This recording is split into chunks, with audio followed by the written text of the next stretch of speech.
Warning, the following program contains sensitive material that may be unsettling to some audiences. The Pedantic Pedestrians are not responsible for any injuries or paranormal activity that may occur during the viewing of this program, including, and not limited to, whiplash, bipolar disorder, a sprained ankle, or demonic possession. Viewer discretion is advised. Two guns. Do you want to,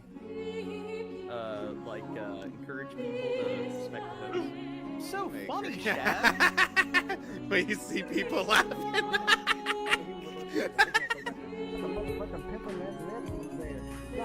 Nah, like, pause it. What did he say? Whenever it sounds like he said.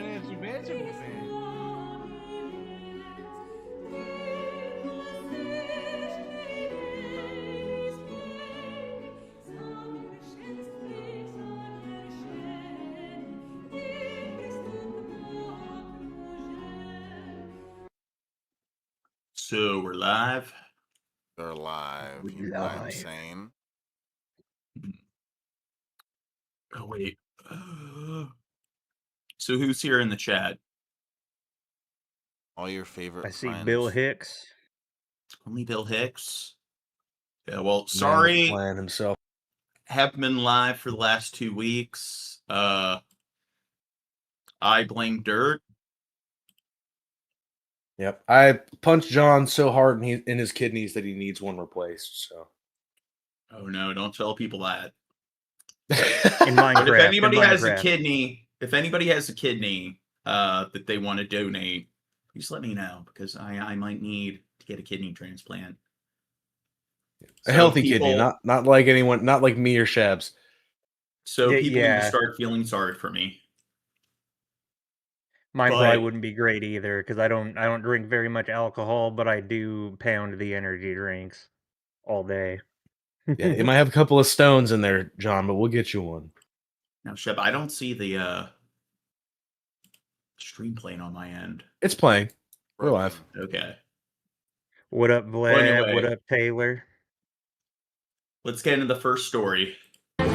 A new set of regulations tucked into the Trump administration's Big Beautiful Bill removes nursing from a list of professional degrees. The change, which would take effect in July, caps their student loan borrowing options. Critics warn that move. So, I don't know. Do you think that nurses are less deserving of pay or at least attention, like financial investment with the federal government as opposed to ICE agents? Well, Nurses I don't know, are a bunch John. of libtards. Which do you really think does more for the American people, John? Well, I think that they've been cutting a lot of funding to universities, to the CDC and the IRS and government departments that deal more with your sort of white collar work. And it seems like when you look at a lot of the social statistics where things like anti-intellectualism, anti-education have been on a steady rise in the last several years. I think that it's just yet another example of, I don't know, he seems to be pretty anti-education. Could shrink an already strained nursing workforce. You'd know that if you visited a hospital anytime in the past few years. And it could potentially leave patients at risk. Oh, yeah. And nurses, they are one of the top jobs in terms of the likelihood of dealing with burnout. And I think nurses, they're more likely to deal with burnout than doctors. And in the United States, we actually we have to recruit a lot of nurses from the Philippines because we just don't have enough nurses to meet demand. So the United States is, I don't know, we really are failing when it comes to generating the sort of workforce, blue collar and white collar. Shut up, libtard. We're doing great. And that's the thing. So it's not really people from other countries that are taking jobs away from Americans that are looking for them. It's there aren't enough Americans who have the credentials to actually follow through with these jobs. And as you might imagine, nurses are not happy. But education It seems like the Department of Education doesn't Trump want to abolish that, and isn't it the spouse of some wrestler who's currently in I was gonna McMahon? say currently it's Linda. Yeah, Linda McMahon is the Yeah. Secretary of You Education. say some wrestler, Gene? And no, a spouse of a wrestler. No. He's Yeah. not a wrestler. He owns the WWE. Oh, owner. okay. Vince McMahon. He's gone into the ring to do like publicity stuff with wrestlers, but Or Donald Yeah. Trump. He's the owner. Super rich. yeah, and that stuff. that soundbite I got in my server that's just he's gonna puke. That's Vince McMahon. But am I wrong, or out of all the issues, shouldn't education? I would say that should be number one. That should be the thing that is discussed more than anything else. It should be what Top 3 minimum. Well, it should be receiving the largest amount of attention. It should definitely have much more resources and funding directed towards it, but instead we want to focus on things such as immigrants. And they're it's don't you think brown. immigration should probably be number 82 or something when it comes to the list of priorities? It seems almost like it's just some kind of red herring to distract from what the actual issues are. Nursing is one of them careers that pull you up out of poverty. It gives us a great opportunity to provide for our families and for our life. Most homeowners I know, nurses. A lot of heads of households, nurses. A lot of minority women, nurses. So declassifying us as a professional practice, you thereby limit our access to funding. So you limit a lot of women and minorities women access to further climb the socioeconomic ladder. As a nurse who worked during COVID, you're heroes. Thank you for all the hard work you did for taking care of our grandparents. Well, nurses, doctors, scientists, disease experts, they think that COVID was a legitimate thing. They think people should get vaccinated. I mean, clearly all the Trump-tards, they got things figured out. So It's just, are you really going to listen to these medical experts when they think people should get vaccinated? They aren't gonna say what I heard on Fox News, so they're all libtards. Well, I mean, what do people who are educated within the realm of medicine know about medicine? And keeping them alive A and lot putting of the yourself at risk people and not being on able the to see your right, family. the And now, dumbest thing that's we're not- really popular we're not when it comes professionals? to that is Nope. them being like, nope, I ain't wearing a mask. That's bullshit. It's like, what? Even if you don't understand all that stuff and you didn't go to school for it and stuff, it doesn't take a genius to know that if I covered my mouth when I sneezed or coughed or anything like that, less of my germs are going to spread. And obviously a mask is even more fine and meant for that than shirt is. But I could just do it that would happen with my shirt and that I'd spread less germs. But somehow they don't understand this simple concept. It's just that they think in so black and retarded. white. Their mentality is when they want to discount the science or what the experts have to say, it's always are you just believing what somebody is telling you? And it's just, that applies to everything. Yeah, It's just the thing is, if they were talking about vaccines or something like that, it would be a more complicated subject, and I think they're more justified in being ignorant of it. But something as simple as just putting something in front of my face is going to keep less of my germs from being spread. It's just such a simple concept. It's just so. It's if I put a mask on my face. I don't know. It's just why do they? Anti-maskers were just obstinate. They were obstinate. But a lot of people on the right, they're part of that. There's a lot of people on the right that are just. They think it's But when it stupid comes and to brainwashing to wear masks. the more complicated things, such as vaccines, where they want to deny that, one of the issues is it's something that is fairly complicated.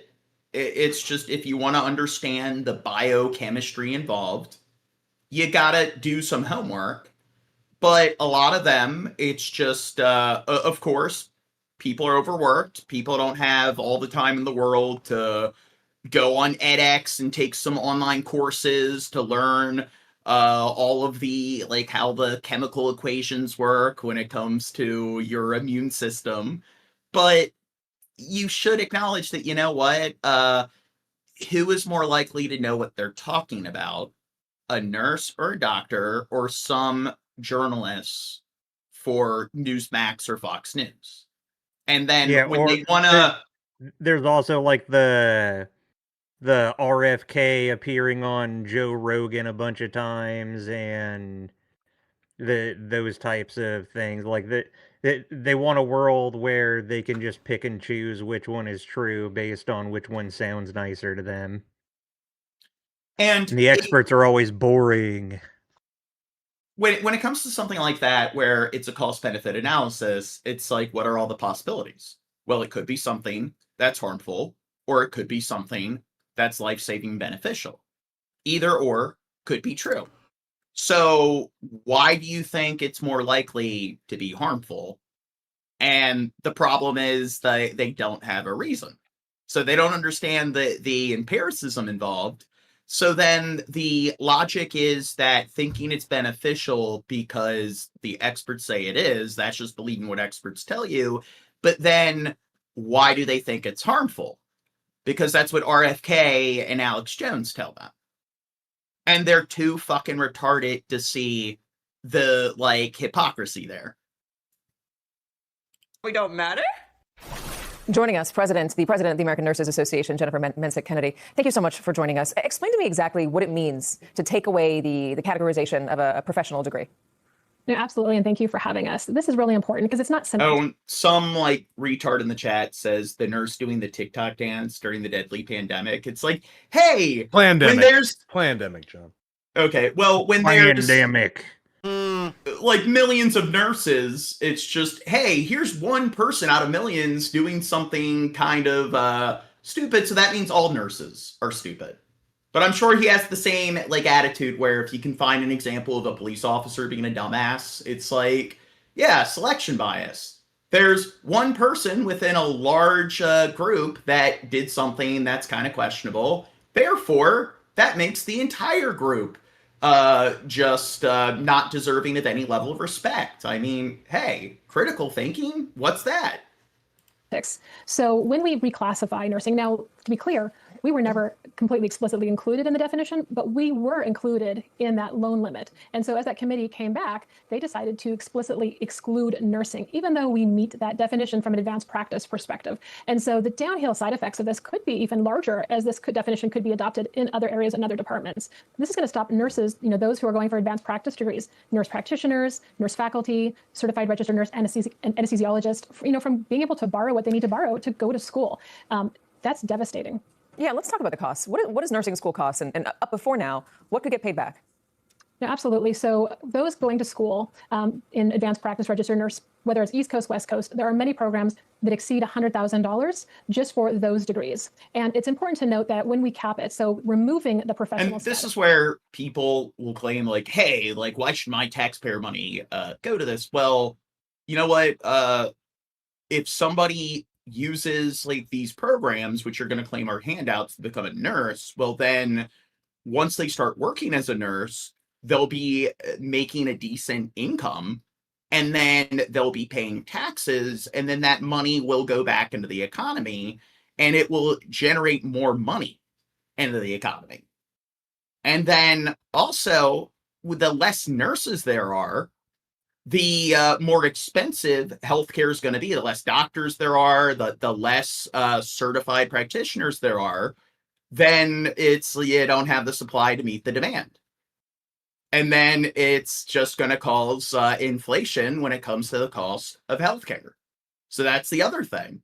This could actually save the taxpayers money, the more certified professionals we have, because then it will be cheaper and more affordable for most people. Caps nurses to no more than $100,000 in those loans and no more than $20,500 per year. So you're going to see people trying to get private loans because this is not going to stop nursing school from being more expensive.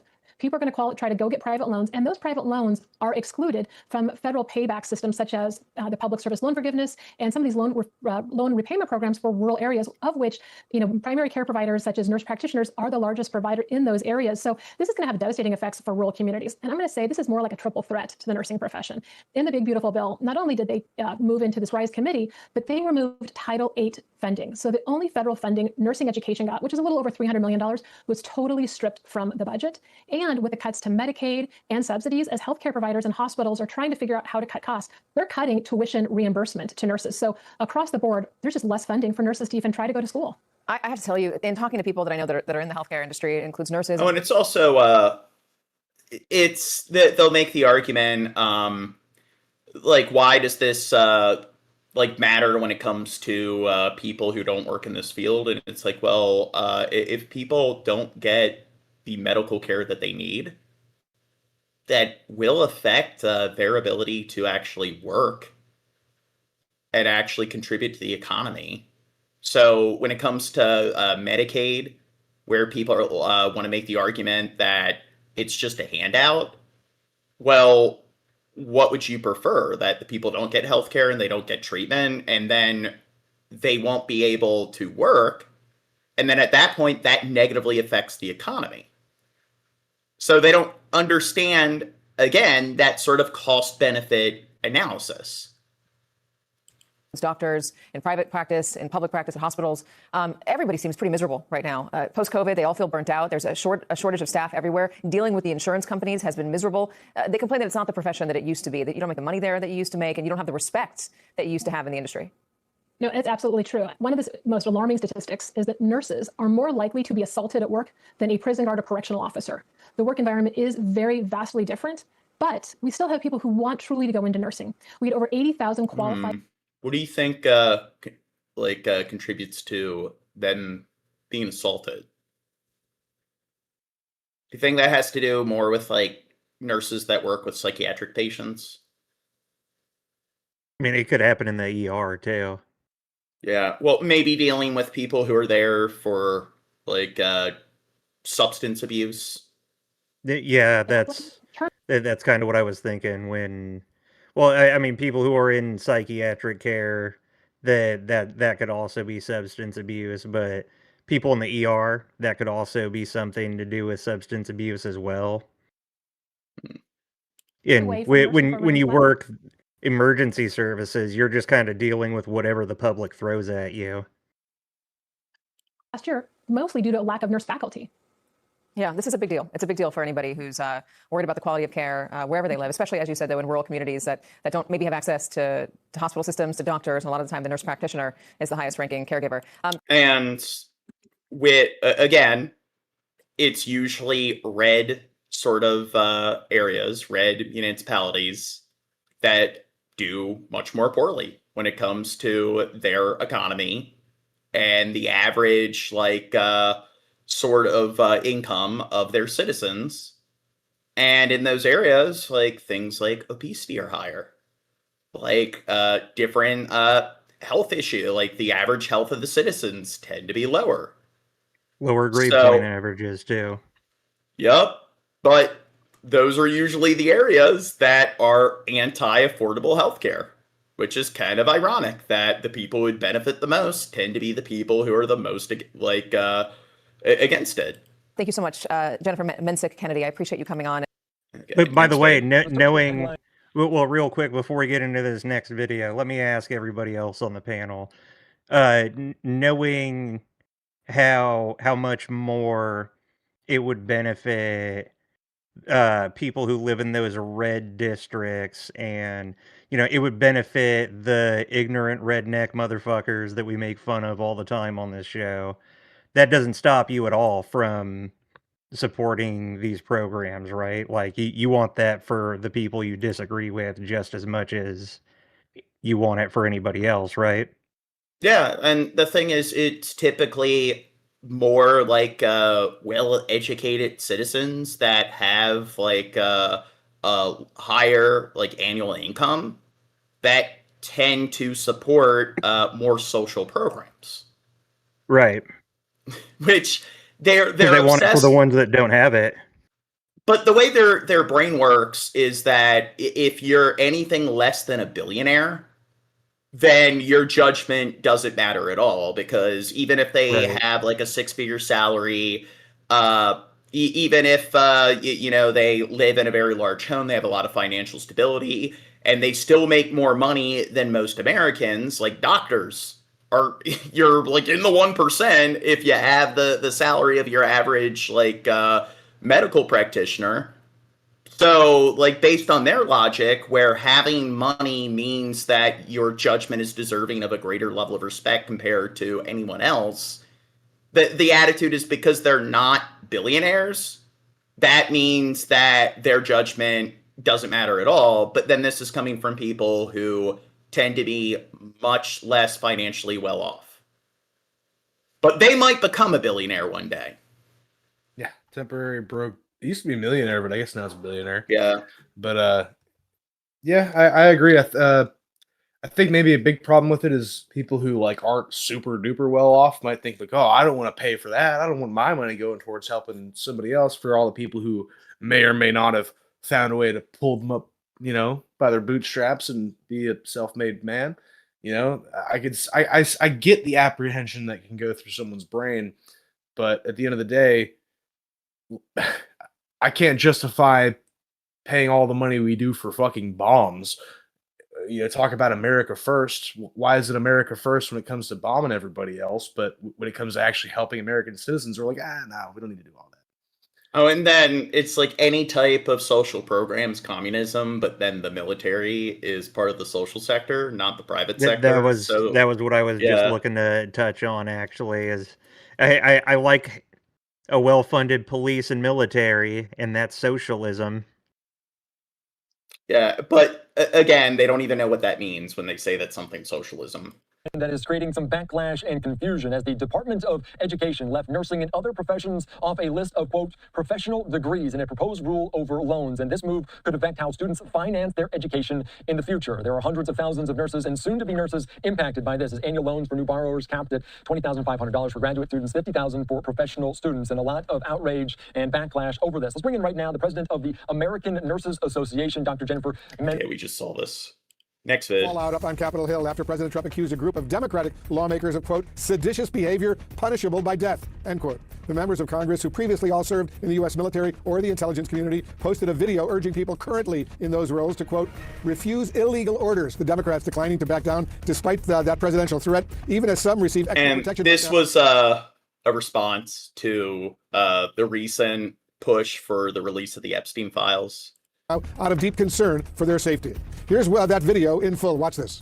I'm Senator Alyssa Stotkin. Senator Mark Kelly. Representative Chris Deluzio. Congresswoman Maggie Goodlander. Representative Chrissy Houlihan. Congressman Jason Crow. I was a captain in the United States Navy. Former CIA officer. Former Navy. Former paratrooper and Army Ranger. Former intelligence officer. Former Air Force. We want to speak directly to members of the military and the intelligence community. You asking me to get naked, Bill Hicks? That ain't going to cost much.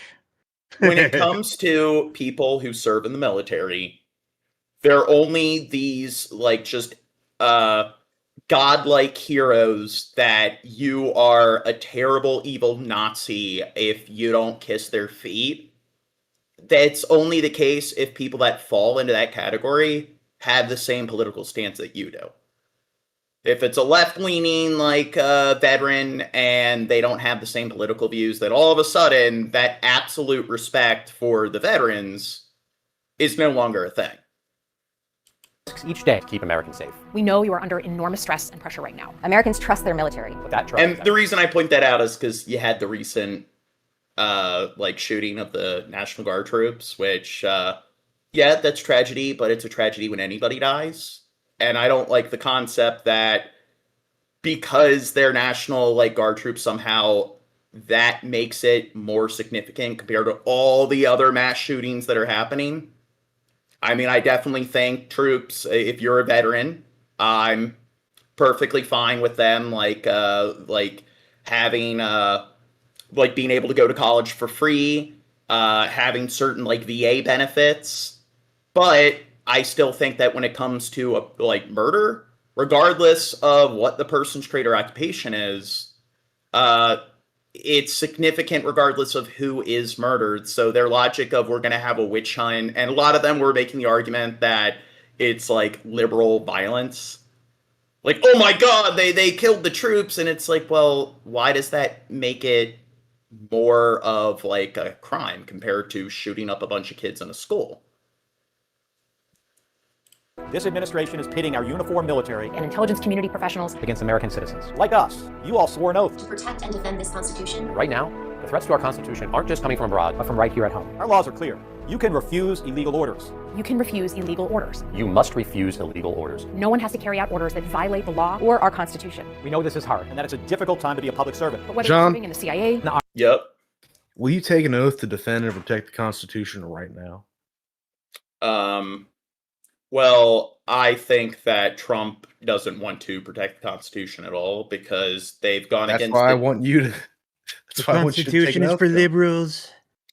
I mean, didn't they bypass like interact or cooperating with the governors of all the different states where they deployed the National Guard? Because isn't, like, if martial law is declared, isn't the governor supposed to request it? And isn't that part of the 10th Amendment of the separation of state and federal powers? So isn't that technically unconstitutional? The president does it. It's constitutional. Yeah, but it's not unconstitutional or illegal if the president does it, even though there's supposed to be checks and balances. And executive orders are not supposed to go against, they don't override federal laws. So laws are able to override and replace executive orders, but executive orders can't go against any laws that currently exist. Then that makes them illegal executive orders. And they, in the same way laws can't be unconstitutional, executive orders or executive policies can't be unconstitutional either. Army or Navy, the Air Force. your vigilance is critical. And know that we have your back. Because now, more than ever, The American people need you. We need you to stand up for our laws. our Constitution and who we are as Americans. Don't give up. Don't give up. Don't give up. Don't give up the ship. So you've pulled Posted on social. Oh, okay. Sorry, they're not done. You've pulled stuff about, them throwing SEAL Team 6 under the bus and shit, right? They're trying to say, they followed the orders, So they're basically just going down the chain of command until it falls on SEAL Team 6. Well, yeah, if you are a higher up and you have more like power and influence, you can just punish the people below you. I mean, why should I take accountability? Shit rolls downhill, my friends. Yeah. It was a bad thing when you did what I told you to do. You should know better. Anyways, bring the next 6 guys in. Media in response, quote, each one of these traitors to our country should be arrested and put on trial. And he shared several other users' posts, including one reading, quote, hang them, George Washington would. We will be speaking to one of those Democrats, Congresswoman Maggie Goodlander, in the next hour of the Situation Room. The Saudi Investment Forum, that's the perfect place to talk about this. So I don't think George Washington was a perfect human being. I think there's things that he deserves praise for, but then there's things he should be condemned for. And also, I don't think a 18th century sort of president should be looked at as if that is the end-all be-all example of how actions and policy should be carried out in the 21st century. I think things worked differently back then. Looking forward to that interview. I want to go live right now to CNN's Elena Train. I mean, George Washington also had slaves, and that will piss off a lot of people. They'll make the argument that, well, that's how things were back then. But then, if that's the case, you got to acknowledge that the ethics of how things worked back then were entirely different and aren't compatible with how things work today. So they knew that, and that's why they empowered the people to elect members of Congress to make amendments to these constitutional laws. Yeah, so again, consistency doesn't really seem to be something that they're a big fan of. The White House and CNN's Arlette Saenz, she's up on Capitol Hill. Elena, let me go to you first. What is the Trump administration saying right now about this? Well, there's a few points to make, Wolf and Pamela. One is that a lot of them were outraged by that video that you just played of these. Well, John, 6 of them, all of whom either served in the military. Yeah. I'm not going to read what Reasonable 6 said in the chat, but how reasonable do you think they are? Very reasonable. Nah, I think that name's misleading. Are you sure? So what do they have to say? You didn't read it? Yeah, read it. Okay. He said, well, you're all slaves to Israel. Where do you think your taxes go, retards? We aren't really supportive of Israel at all. We've been criticizing. Yeah, have you watched a single episode of this goddamn show? Yeah, but still, you're getting fleeced by Israel, retard. What are you going to do about it? Babylon was We're well attached aware. too. We don't support the money that's going into supporting Israel or Saudi Arabia, and we think that the United States is supporting genocides against. I just made a crack about how Trump was talking about U.S. business at the Saudi Investment Forum. Or in the U.S. intelligence community, they essentially were arguing that they were trying to encourage troops to rebel against the commander-in-chief. However, once the president started posting, particularly that post about claiming that they were engaging in seditious behavior and that's punishable by death, that's when a lot of Republicans started agreeing with Democrats that this went too far. Now, the White House press secretary Caroline Leavitt addressed this yesterday, and she also denied that the post meant that the president was essentially calling on lawmakers to be executed. Just to be clear. Well, then I think if he is our head of state, the state of pretty notable global power, a country with 1/3 billion people and the largest GDP of any other country, I think maybe he should have more cadence when it comes to what comes out of his mouth or what he submits in some sort of social media post. President want to execute members of Congress? No. You have sitting members of the United States Congress who conspired together to orchestrate a video message to members of the United States military, to active duty service members, to members of the national security apparatus, encouraging them to defy the president's lawful orders. They claim that if they're illegal. So they didn't say that they should disobey any orders. They said that they should disobey unlawful orders. So it's a conditional statement. And they said you do not need to follow through with orders if they're illegal. So it seems like what she's saying is a straw man. There's a few things as well, Wolf and Panel, that I've been hearing in some of my conversations with people in that building behind me. The fact that the lawmakers who shared this video or were part of this video did not give any examples of any illegal orders that perhaps the military had received or would receive. I also want to point you to what we heard from the Deputy Attorney General, Todd Blanche. He said that the Justice Department was going to be opening a formal investigation to look into all this. But I do want to be clear. We know that the law states that service members should not be obeying illegal orders, and to do so would actually open them up to prosecution. I remind you of the Nuremberg trials. And so this is going to be very messy. There's a chance we will hear from the president today. Oh, so do you know I probably can't pronounce it correctly. It's not a word I use, but the Nuremberg trials.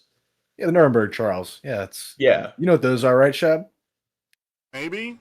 It was post World War II, holding a lot of the Nazi higher ups, even the privates, accountable for the crimes that they committed. Now, one thing is that I guess they technically committed international or they committed international crimes, but what they were doing was technically legal within the system of Nazi Germany. So then that's the other thing, is that if somebody is ordered to carry out certain things that are considered human rights violations based on the UN or different sort of international policies, should they be held accountable? I guess I don't know. This is where you get into that sort of precarious area of how much should international sort of policies be, or how much should it be taken seriously? Because that's the problem. If you discount international laws, then the Nazis post-World War II wouldn't have been held to any level of accountability whatsoever. Because technically they were following orders. addressing this, a lot of people very eager to know what exactly he meant with these posts.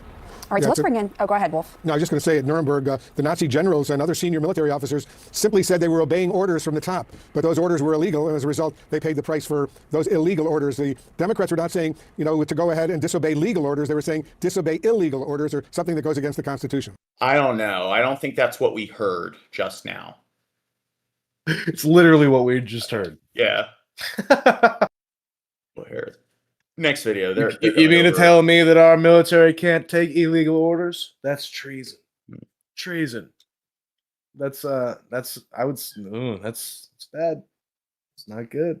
That's not good, John. Shouldn't be treasonous to I don't know, it's so strange. Very, very strange. And again, so the whole thing, I don't know how much they've all touched it. It's the second strike on that boat in the international waters, a Venezuelan alleged drug boat. And apparently an order came from the top to drop a second shell to ensure there were no survivors, which that's been an international crime since before the Geneva Convention was a thing, to give no quarter and ensure that you leave no survivors. Well, hey, that's international law, and people who like Trump and stuff, they just want to build a wall around the country. And any sort of policies or ethics that are associated with the outside world are just evil and shouldn't be taken seriously at all. So international laws are just something that you scoff at. Because if you don't just wave an American flag around and say fuck every other country, then are you even you're basically, you don't care about your country. It's the same thing. And if you're going to talk about national security, they'll make that argument that it's well, hey, even if we're killing innocent people, it's if half of those vessels were trying to smuggle in fentanyl, then hey, look at the kind of damage that does to Americans. But the problem is, don't you think that if you justify Trump engaging in these kind of war crimes, you're also kind of sending the message to other global powers that if they start doing the same thing, don't you think that, I don't know, that might put Americans, expats overseas, at risk of some kind of harm? You're creating a lot of, even more animosity towards the United States. So when it comes to a cost-benefit analysis, maybe this is more likely to stir up, sort of animosity towards Americans, and it's more likely to put Americans or your own people at risk, or their safety at risk. Now on to reports of apparently rampant grift inside the Trump White House, touching on everything from tech to foreign policy. Among the new revelations, the New York Times reporting that tech billionaire David Sachs, the administration's so-called AI czar, is setting policies that could potentially benefit him personally. According to a Times analysis of his financial disclosures, Sachs has, quote, 708 tech investments, including at least 449 stakes in companies with ties to artificial intelligence that could be aided directly or indirectly by his policies. There's also new reporting on Trump's special envoy, Steve Witkoff, who is now leading peace talks with Russia. Now, do you think Trump's the kind of person who would engage in a scandal? No. No? Another scandal. Mm-hmm. Well, wasn't he charged with a lot of crimes and everything and was found guilty? No. That was a sham. It was a kangaroo court, John. It was all it was a weaponization of the justice system for political purposes, John. That's what that was.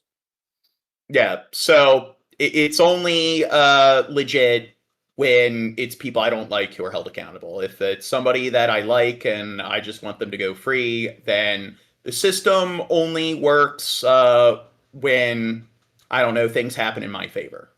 Because there's definitely no confirmation bias. But according to the Wall Street Journal, Witkoff's negotiations have involved a, quote, blurring of business and geopolitics, as key presidential advisors see an opportunity for American investors to snap up lucrative deals in a new post-war Russia and become the commercial guarantors of peace. The journal goes on to quote, a cast of businessmen close to the Trump administration have been looking to position themselves as new economic links between the United States and Russia. Putin's the invader. He's the dictator. He's murdered all of his opponents. But I just don't see that moral clarity coming from the White House. Russia, if they get a favorable agreement with Ukraine, that alarms me tremendously. I want to see America be the leader of the free world, standing up for what's right, not for who can make a buck. You know, I want to see a foreign policy based on greed. Joining me now is Alexander Vindman, former director of European Affairs at the U.S. National Security. Wait, somebody in the chat says name the charges. Well, he was charged of mishandling like federal documents, and he was also guilty of falsifying business records.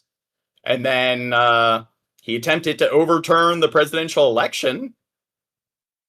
So I don't know, were those all like it's all conspiracy? All those charges are illegitimate? There was like 37 30 of them. counsel. Like, what about him? Yeah. What about him sleeping with a 37 prostitute in a row? and then paying her off so that he, that it doesn't affect the election? That's illegal. And he was involved in racketeering. I mean, wasn't he found guilty of like a racketeering scheme? But again, it could be like conspiracy, therefore it is. Because whenever things don't happen the way you want it to happen, if it could be fake news, therefore it is fake news. Yeah, let's ignore Was the first fact to report concerns about also Trump's that Trump fucking cheated on his wife. Well, like, just that out there. Oh, somebody's like, are we still on the January 6th thing? I mean, are you Nobody's that mentioned fucking it, but- dumb? Yeah. Well, I did mention it, but January 16th.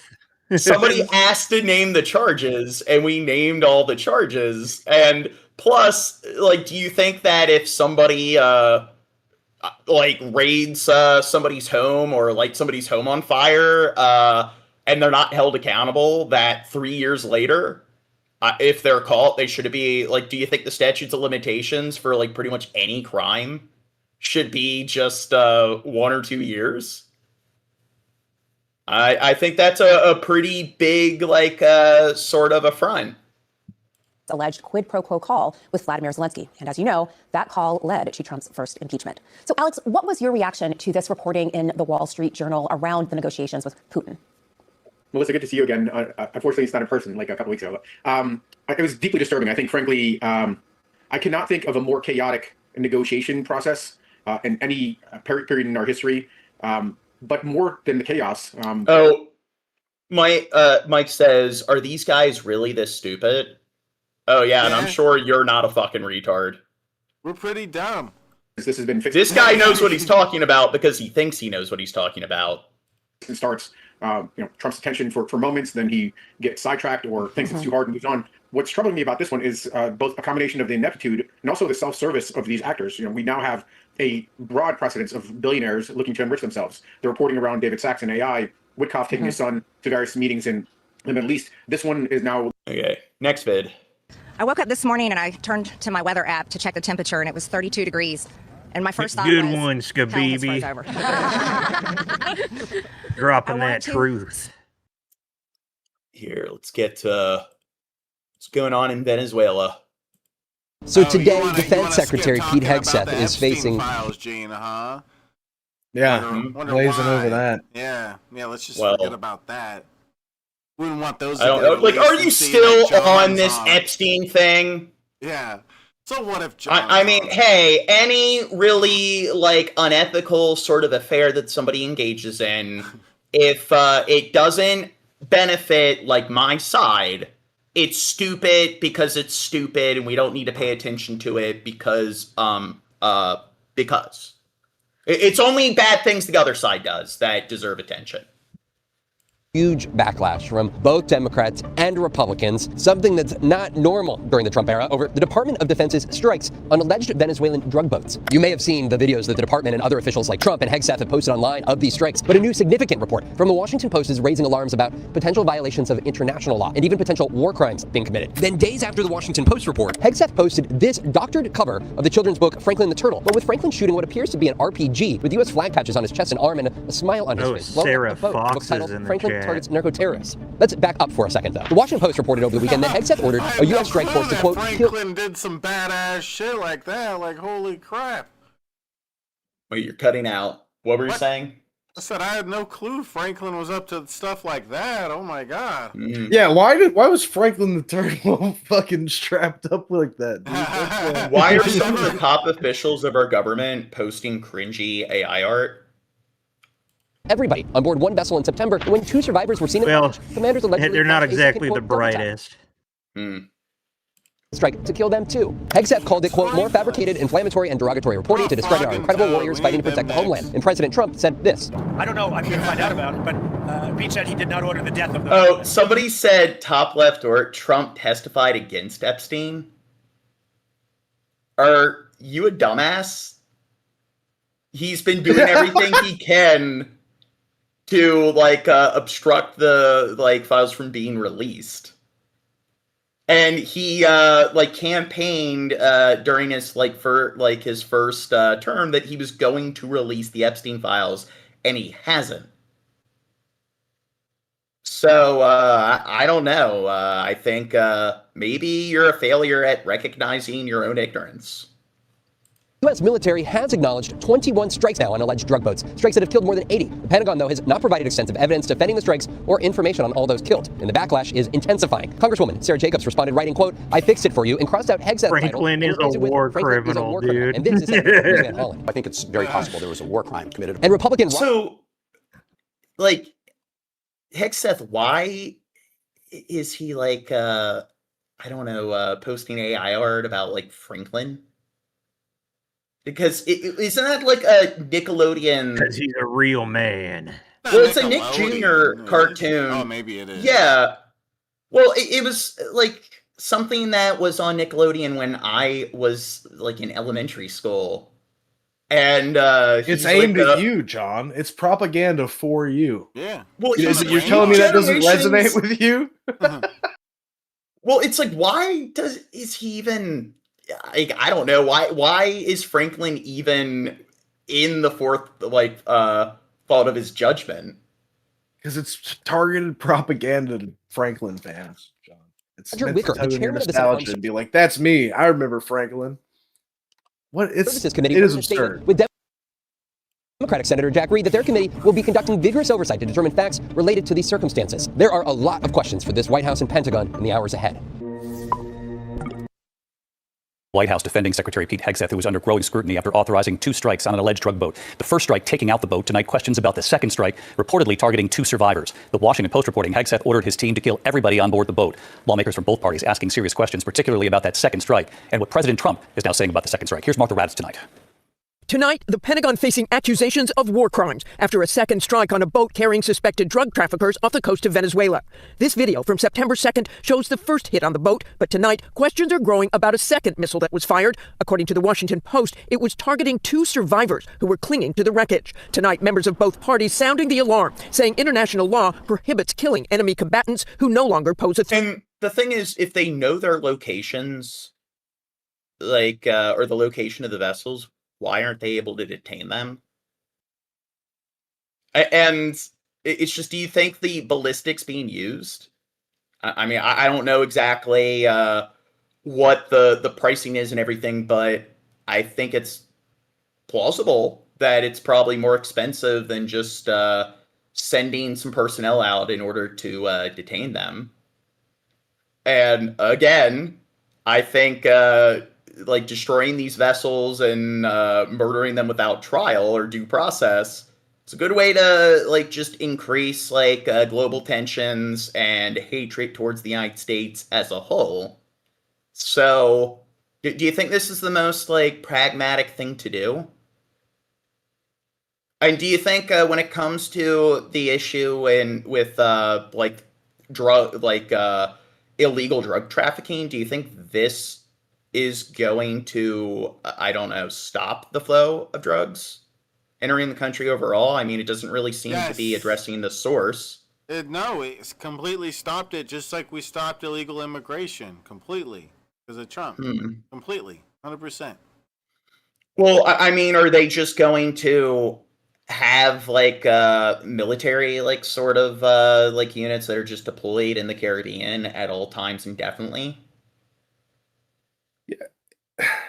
If only we, as I say we, but we could trust our government to have the foresight to set a trap and apprehend these individuals as they know where they're fucking coming right into our country, catch them in the act, arrest them. That's done in, no problem, no blood in anybody's hands. Instead, they want to do a war crime. Well, hey, who cares about war crimes? Because again, they're not laws that are supported by Trump or like the GOP. They're like these evil, like foreign laws from foreign powers that don't matter. I mean, the UN says things like solitary confinement is a human rights violation. So, yeah, who cares? They're saying that Netanyahu's committing war crimes. I mean, are you really going to... What's that? Well, finish your point, but Shab, what Bill Hicks is suggesting is probably a good idea. Yeah, I just wanted to say that is a good idea, but go ahead. Oh, just something chat related. Well, I was just saying that people just are going to not take war crimes or international policy seriously if it doesn't serve their agenda. And a lot of times people who support the GOP, it's because they really want to support like a very insular sort of culture. They want a country that's just walled off from the rest of the world.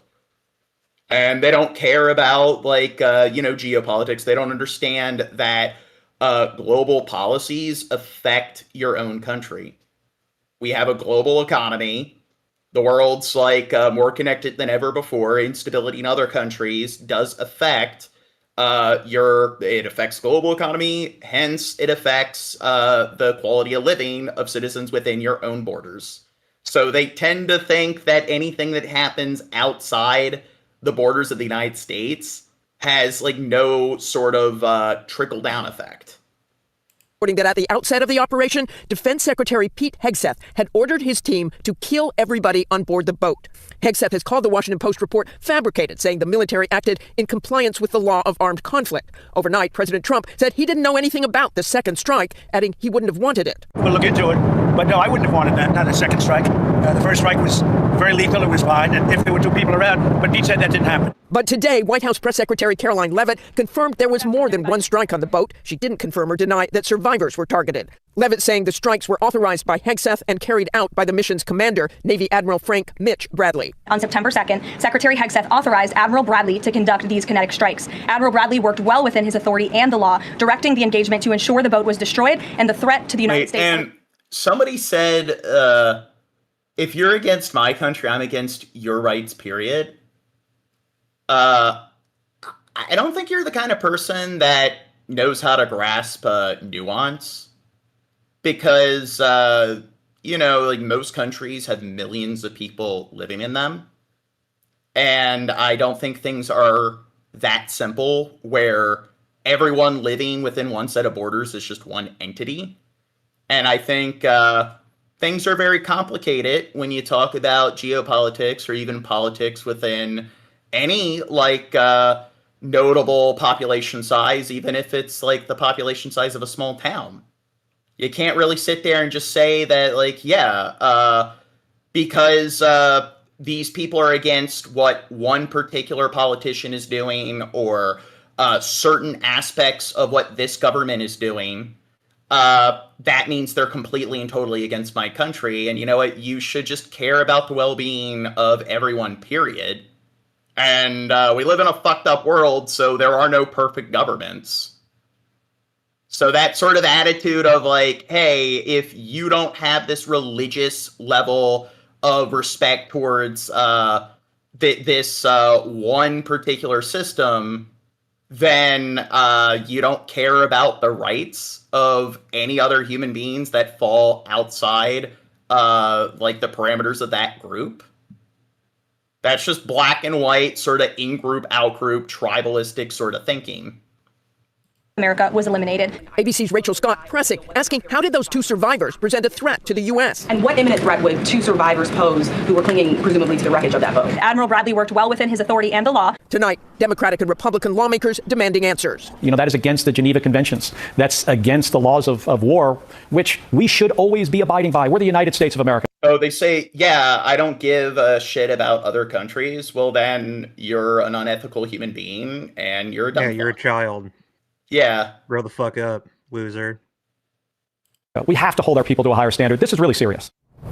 And David, tonight in a rare bipartisan statement, top Republicans and Democrats are vowing to get to the bottom of this and determine the facts. And while the White House defended the September strikes today, by mid-October, when another suspected drug boat was hit, the survivors were rescued and returned to their home countries. David? Martha Raddatz live in Washington. Martha, thank you. After months of deadly boat strikes.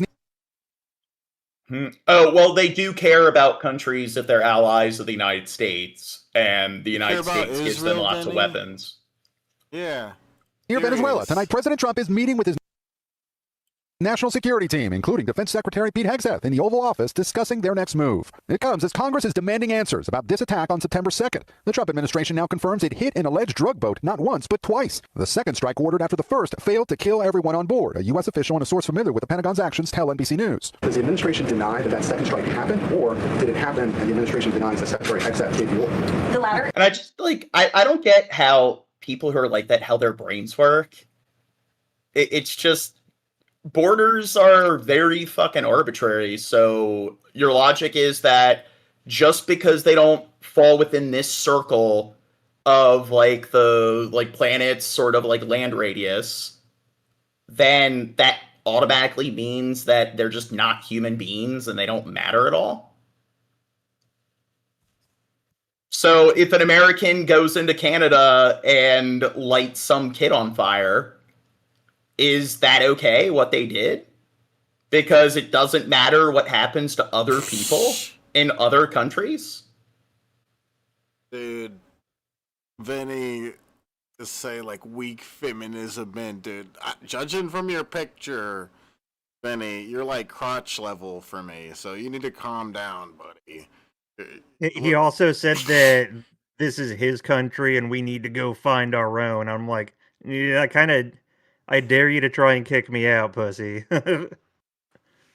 Yeah, it's only a very small subset of people on the planet that are deserving of any human rights. 100% of people outside of the United States are not human beings, according to somebody like this. And it's the only people within this set of borders that count as human beings are people that just agree with him on everything because he is an absent-minded dumb fuck who just wants to live in an echo chamber.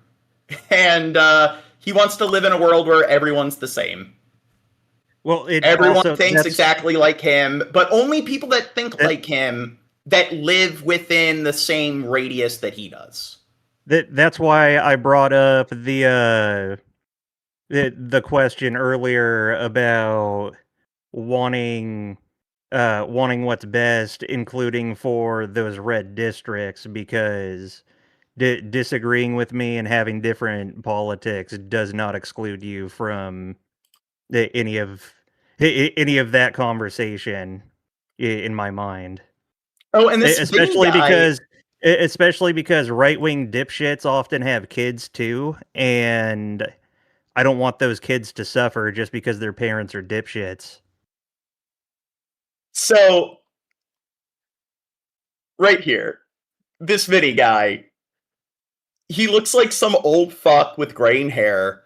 And look at his rhetoric. His rhetoric is to just call other people girls in the chat. It's like, yeah, you clearly aren't some low IQ dumb fuck when your rhetoric is what you expect from a 10-year-old. Yeah. You look a bit old for somebody I could just stuff in a locker like you're nothing.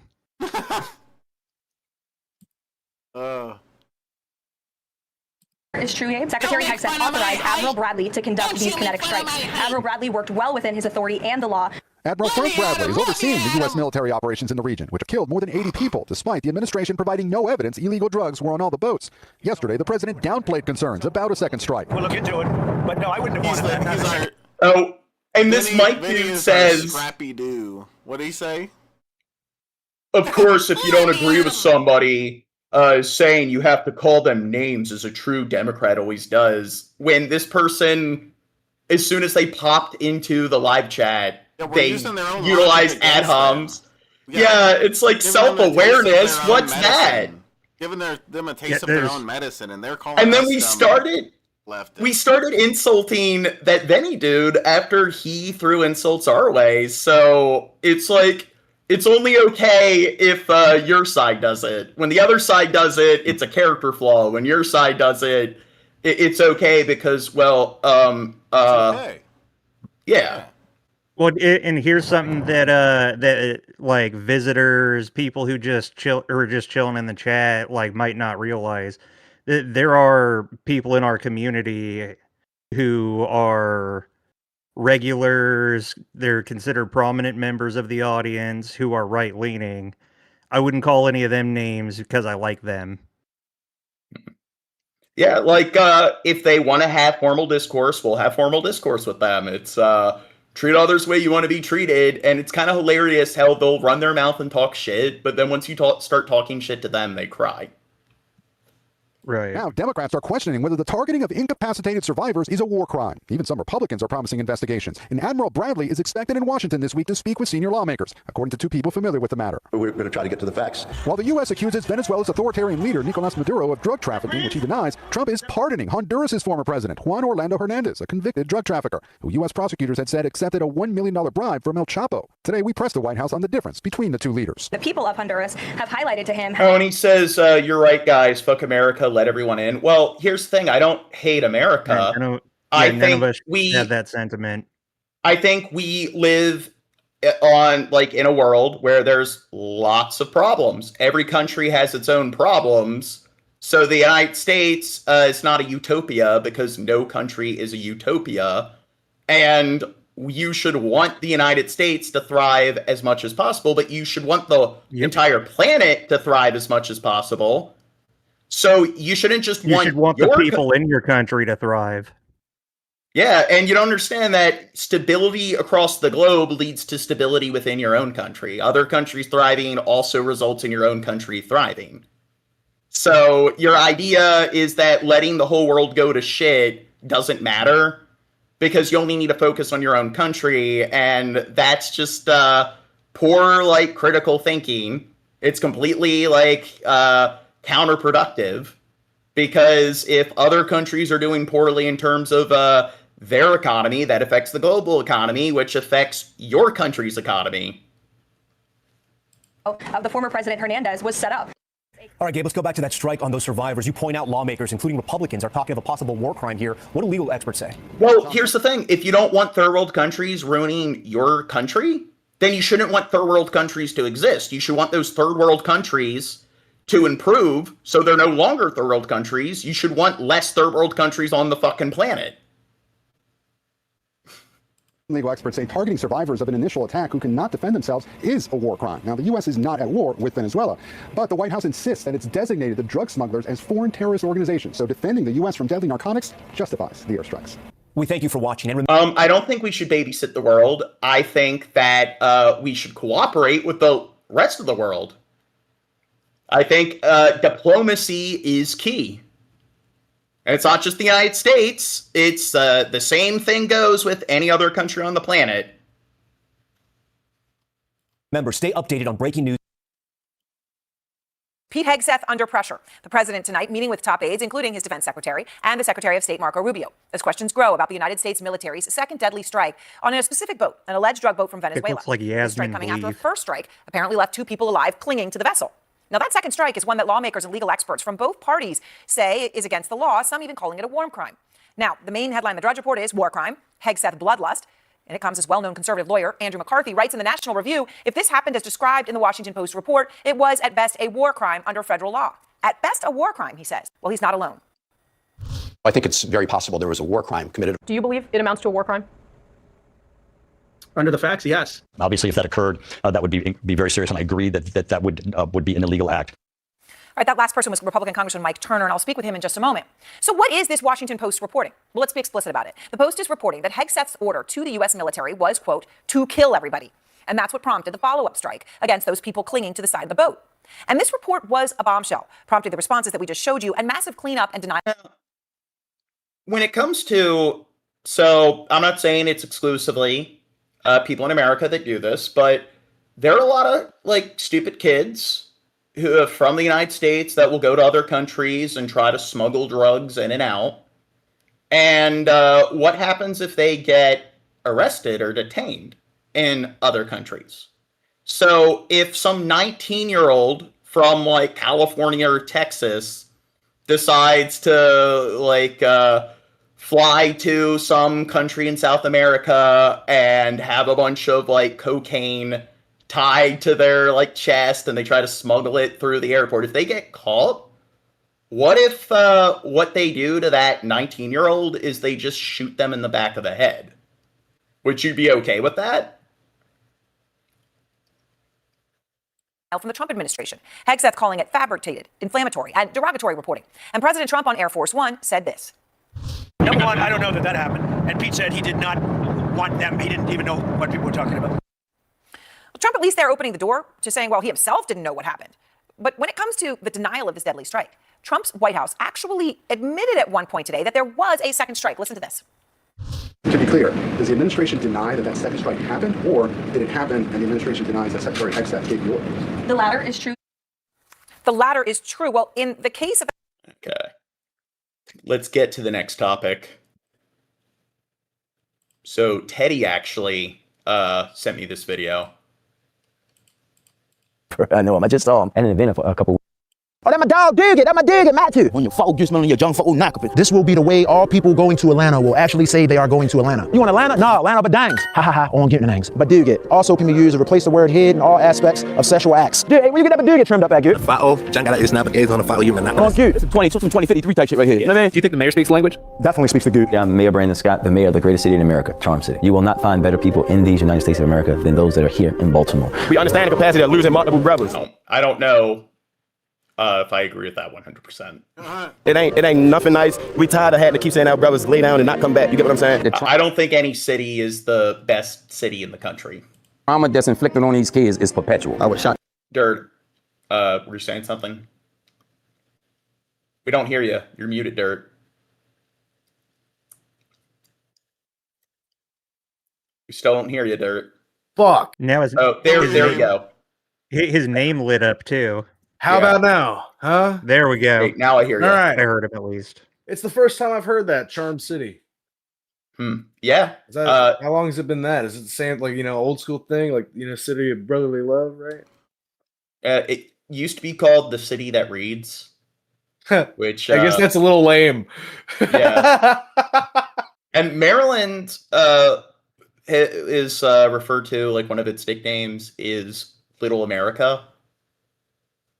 Because so that it's kind of like a mix of all like the different cultures across the United States. Now that's something that probably goes back to the 19th century when there were a lot less states, because it's a border state. It's right in the middle of everything, and it also enclaves Washington, D.C. The first time in 2021, November the 15th. You can get your first gun at 6 years old, for sure. For the majority of my life, Baltimore has been a place that has had over 300 homicides in a year. 2023 is when the things change. Murder rate, I've never seen it drop that low. And now we're about to break a record. We right now are at, I think, 109 homicides. Which is the lowest number ever through this date. Without having more arrests, without displacing crime or violence to other areas. Poverty in and of itself is violence. Most of the community members that we service day to day do not choose to do what they do. We're the birthplace of redlining. The first redlining law was signed in my physical office, right? When you think about that at the same time as deindustrialization that happened. Now, some context for people. So, crime in Baltimore in the last couple years has declined astronomically. And Brandon Scott, who is our current mayor, their current policies are, I don't know, would you say they're left or right leaning? So their approach is to use like social workers and social services to try to prevent crime from happening or from crimes from taking place by having like social workers interact with the community. And then if they find out that, hey, a kid is considering committing a crime, they'll send the social workers to that kid's house to engage and confront the kid. And that has actually resulted in a very significant decline in crime overall without getting the police involved. So sending social workers in to mediate things as opposed to police officers, and instead of locking them up, actually providing them with more like constructive, like sort of programs. You look at the numbers. So this isn't debatable. This is hard data. The crimes have been declining. But I don't know. Do you think that approach that they have is more left or right leaning? I think we need to invest in teaching the police to be harsher. They're not harsh enough with the citizen. See? That's what's going to really fix the crime problem. To give them stronger weapons, make their batons more painful. Stuff. Yeah. You know, well, we just need tasers, to super tasers. Like police officers, when statistically, if you're married to a cop, you're more likely to be a victim of spousal abuse than if you're married to a person of any other occupation. Police officers, yeah, we just need to rely more on them when their approach is to not de-escalate anything in America, because cops in America seem to think that the best way to resolve things is to just beat every single person to a bloody pulp. So it seems like when you rely less on police sort of brute force, and you rely more on your sort of social aid and community building, seems like that actually benefits things more. And the numbers show. Jobs to the steel plant and leave. But statistics, if statistics don't tell you what you like, just ignore them. Just engage in confirmation bias and discount it. And at the same time, the suburbs were being built and you had flight. When you think about how guns and drugs are up into these communities, you have a recipe for disaster. Shout out Mayor Scott, Brandon Mayor Scott. Nah, that's my dude. I do know him. I know him. I just saw him at an event a couple weeks ago. Yes. Yeah. Do you understand what he's saying? Wait, it says no data. I'm not having a... Oh, I don't know why he said, huh. I understand what he's saying. I'm trying to cure now, calculate that apple mackin. Most of the time. But, you know, I'm from Baltimore, so I can translate. Yeah. Right now, it's supposed to be the safest year in Baltimore history. Have y'all noticed a big change? Yeah, it has entered down a little bit, good. Hey, dude, get some of this bike culture, dude. Sam Mammon. Okay, Teddy sent me this. I don't think this was the best job. At No, we saw over. these guys when we were in Baltimore. Yeah. Yeah. One ride. On the spectrum between positive and negative, where do y'all see like all the bike life stuff? I feel like it's positive because like you're a young person, like young people want to have fun. That you ain't out here doing some whole dumb stuff on a block selling drugs. You feel me? You riding a bike. Oh, you can get sponsored. You get hella sponsored shit. Start your YouTube channel. I got right back in that shit. Like none of this. Here's hella shit you can be with a dirt bike. I'm gonna get it one day. It's the biggest in the city right here. Like the biggest dude. Already good. There's a lot of good energy flaring through. Yeah. I'm Matt T. Hey, what's up, my goots? Andrew Callahan here, Channel 5 News, reporting live from Baltimore, Maryland. You ever notice that news overall is inherently negative? Nowadays, if it ain't negative, people don't want to see it. I noticed that too. Maybe it's because humans have an inherent negativity bias and are more than twice as likely to engage with content that markets either crisis or disaster. And because media organizations People like drama. and social media platforms Drama gets views. are for-profit corporations in competition who measure success through engagement and are incentivized to create content or push algorithms that create cortisol release in viewers and or users to keep them engaged for longer, which is most easily done by deploying microtraumatic digital imagery, which first requires a keen understanding of your target demographic. Once you know what scares your audience, you can print cash from their eyeballs by scaring the shit out of them. And it's for this reason that on social media and on TV, when good things happen, you almost never hear about them. After all, why would you? It makes no money for the platform. The good stuff don't really make that much money. Good news travels slower than a Galapagos tortoise off a perk 30 in a snowstorm. We're trying to chase the racks here, dummy, on a jiggle-a-doogan. Which brings us to Baltimore, a city once perceived as being hopeless, with a reputation for gun violence, decay, drugs, and disorder. But nowadays, things are looking up for the Charm City. Since Mayor Brandon Scott was elected back in 2020, homicides have gone down by 54% in a way that even the local news So, I looked up his age. Currently, he's 41, but he was, he's been mayor for a few years since COVID. So, he was, in his mid-30s. And unlike the other mayors that we had, Sheila Dixon, she took a bunch of money from a charity and converted it into gift cards and tried to steal, she was engaged in that kind of scandal, and the city council just told her to step down or they would hold her accountable. So she just stepped down and didn't face any criminal charges. And then the mayor before Brandon Scott, like Mayor Pugh, she was also guilty of laundering money from the city treasury. And they were all a lot older than Brandon Scott. So I'd say that's one issue with our political system is we do kind of have a geriatric state.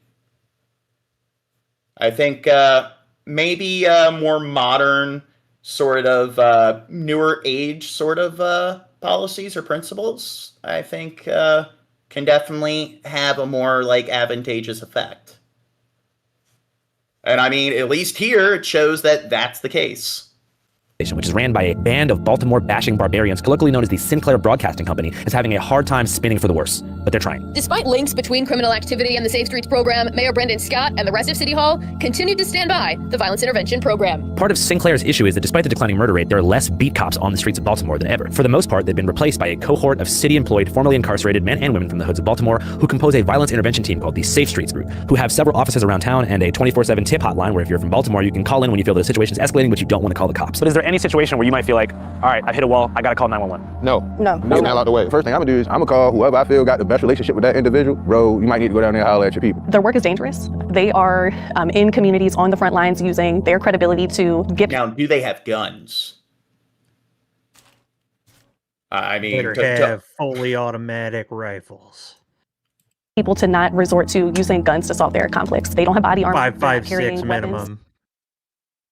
They are no out there armor with their or credibility. weapons. We're not just Now, I do think you can train cops to go about addressing issues in this manner and de-escalating things, but the problem is that police officers throughout the United States have this sort of mentality that if you don't walk on eggshells around them and if you like give them any attitude, it's like lock them up, arrest them.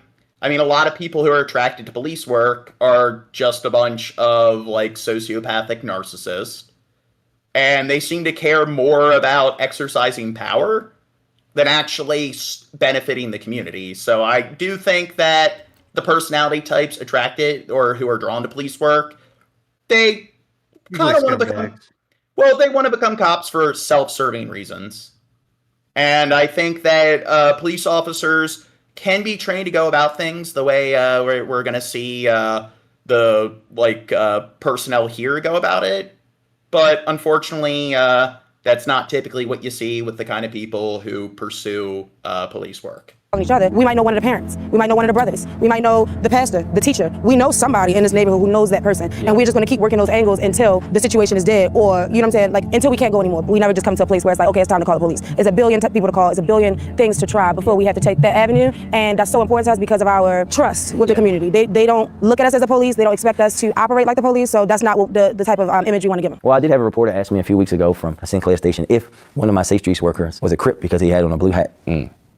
That might be the dumbest fucking question I've ever gotten in my life. The reporter who had on a blue suit, by the way, so I guess he was a Crip too. This is him in a blue suit.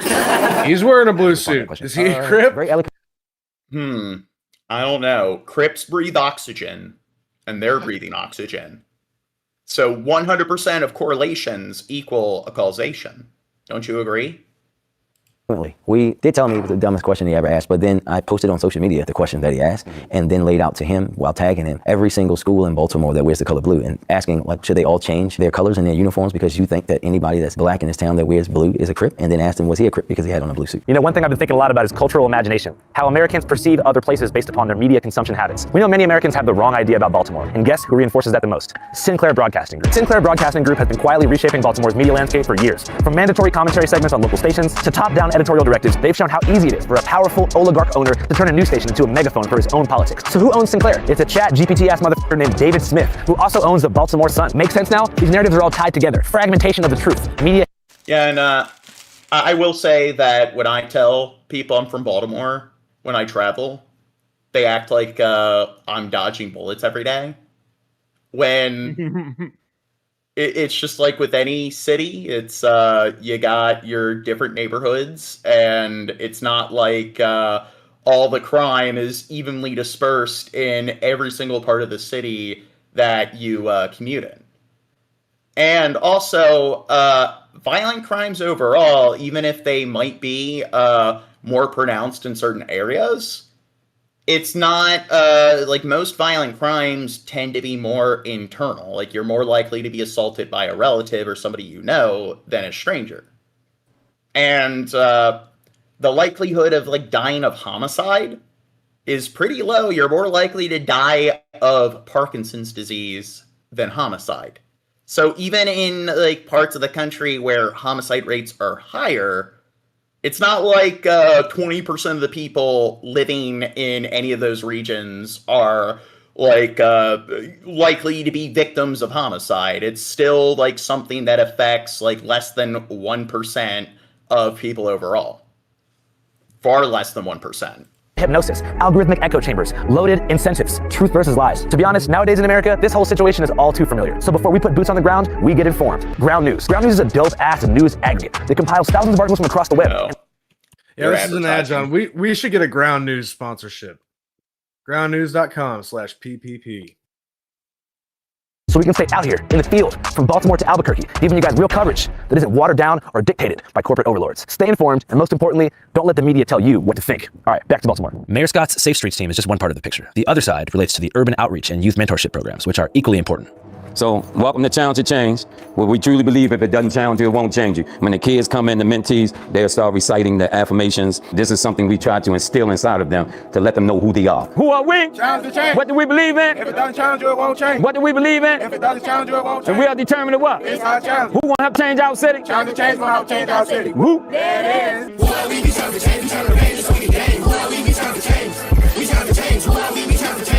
I don't know, this video, I think they need to spend more time actually discussing the statistics and the data and the policies.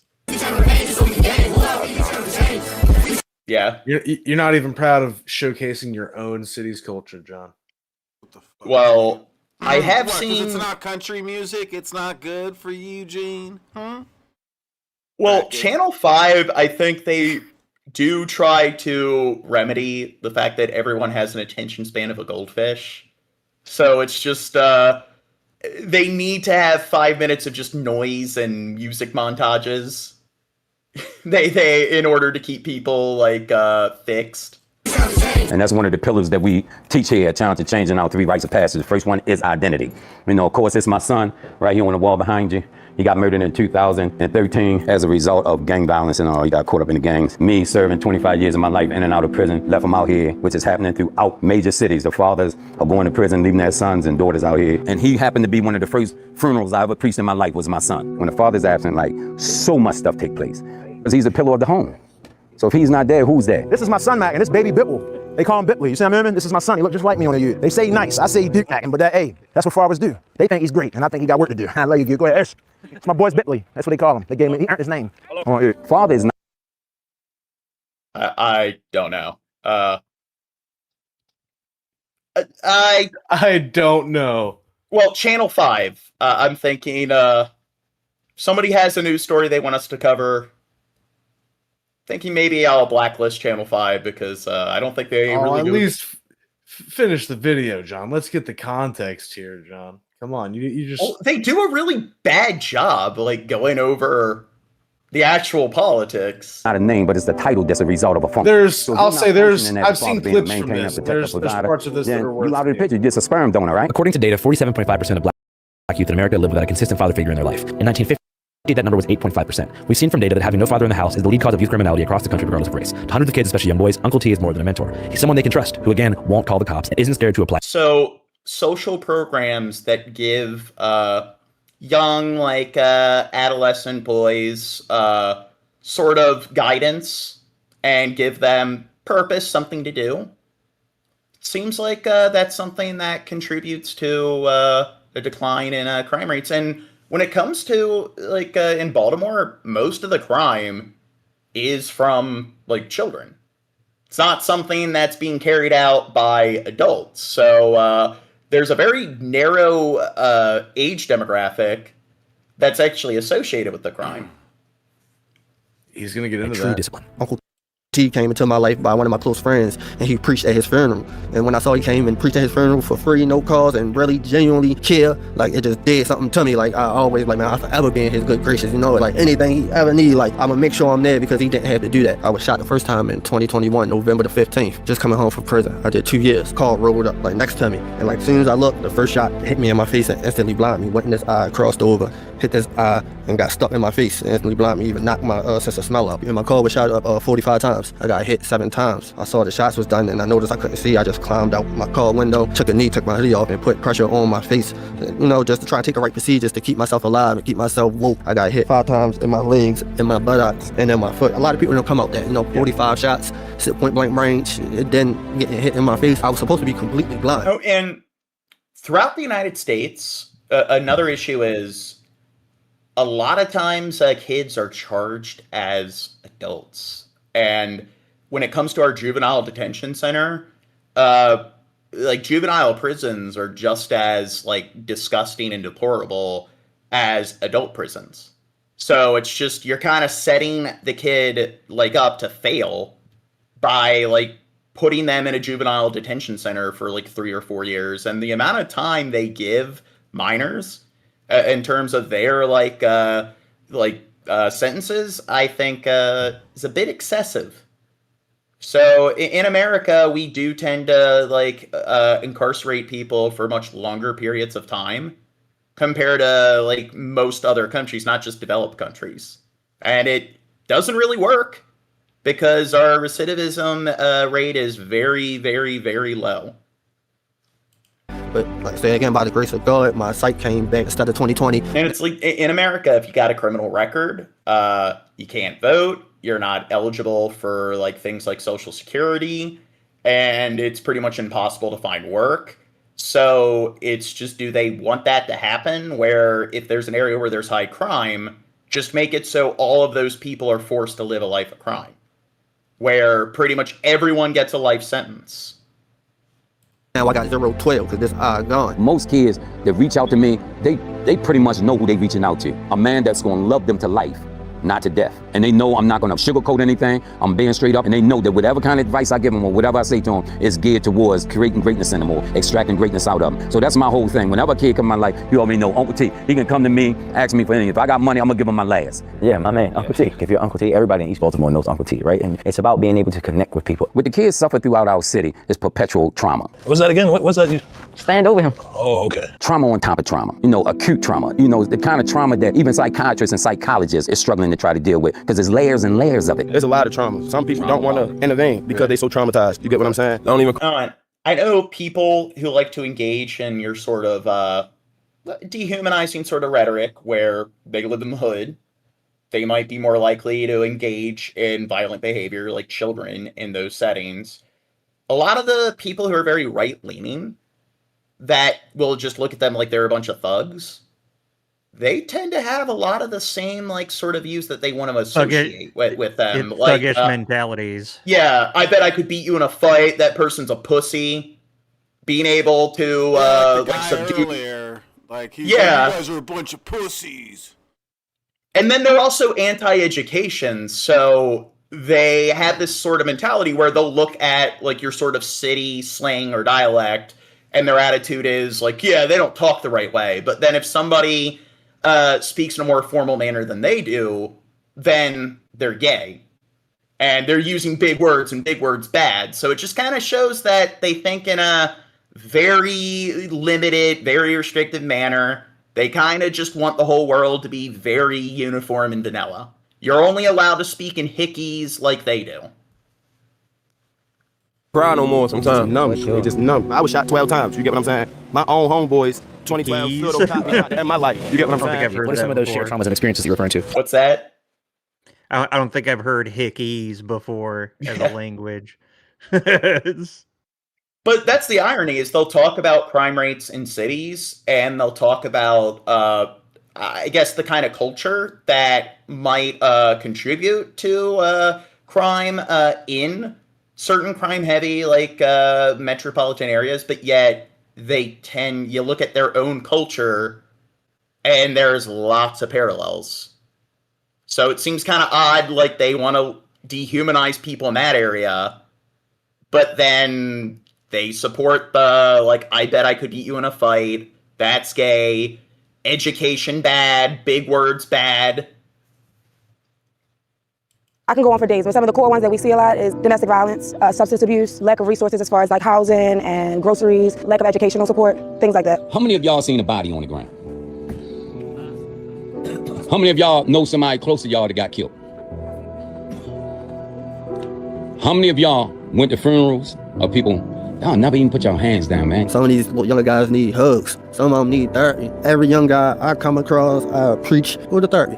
Just try it. It's not going to kill you to try. Because in our communities, you're weak if you go to therapy. We were just taught to take it on the chin up, chest out. The day I got shot, I really opened up to my therapist. And she was basically telling me, like, get my life together and do right. Like, yeah, that's what I'm doing. But at the end of the day, you can't erase your past. I'm real big on mental health. Like, it ain't nothing I ain't been through. From drug addiction, everything. Like, all the stuff I've been through, losing friends, holding my friends in my arms as they die. I got blamed for it. So I wasn't even able to grieve the right way. I just lost one of my closest friends. I'm holding him as he shot in the face and still gets blamed for it. I got beat up by his mother and everything. So that type of stuff can really affect you mentally. And because of, like I say, the direct trauma that these individuals always encounter, lashing out on others really becomes second nature. You can get your first gun at 6 years old, for sure. How does a 6-year-old get a gun in Baltimore? I mean, it's easy. It's super easy. Probably by your brother. I came into his life 2 years ago, going on 3. He was a little menace around here. There's not a gun you can ask him about he don't know about. Always carry guns, right? One day, you tell him what happened. Well, hey, if everybody had a gun, isn't there like more guns than people in America?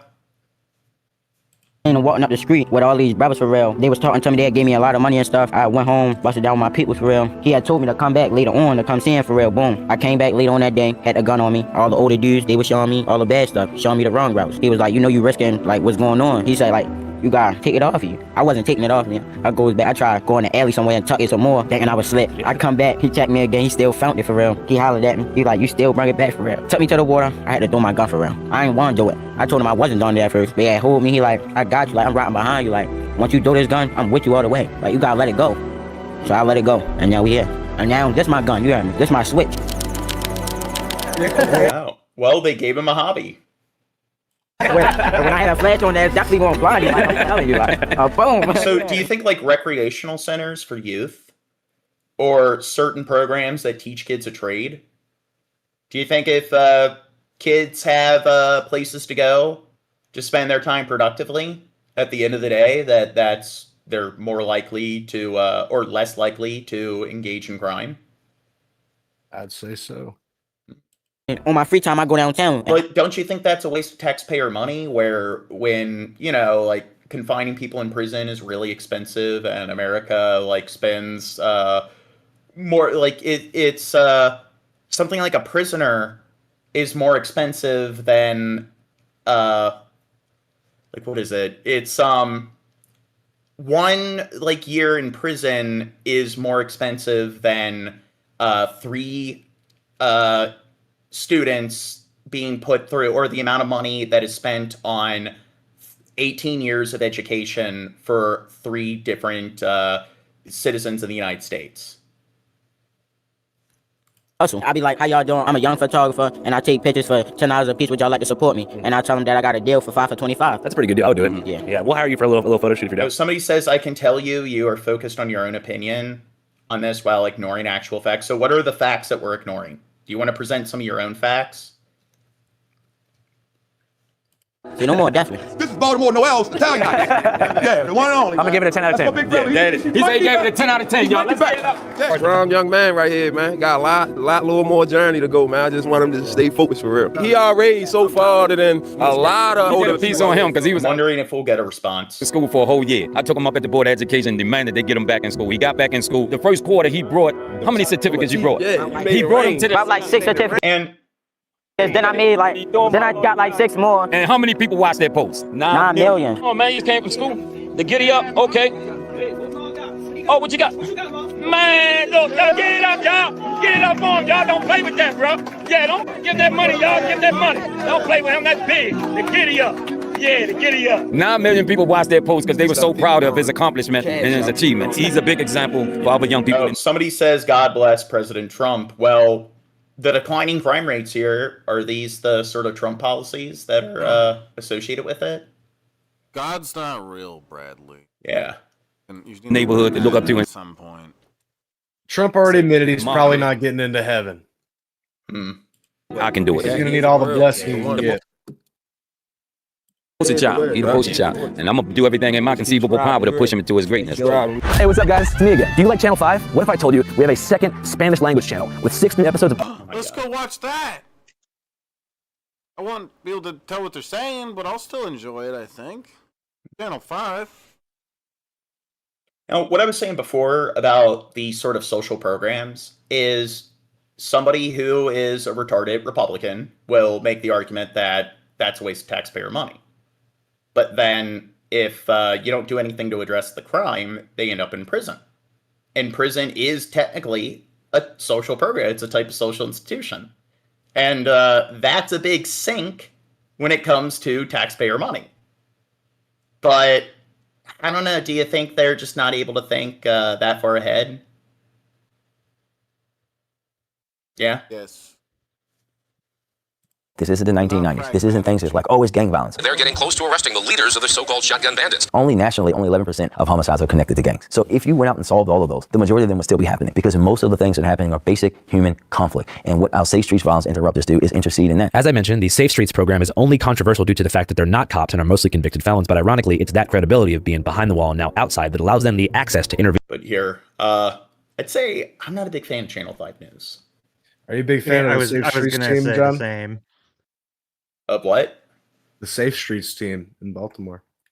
Yeah. I think they're doing a good job.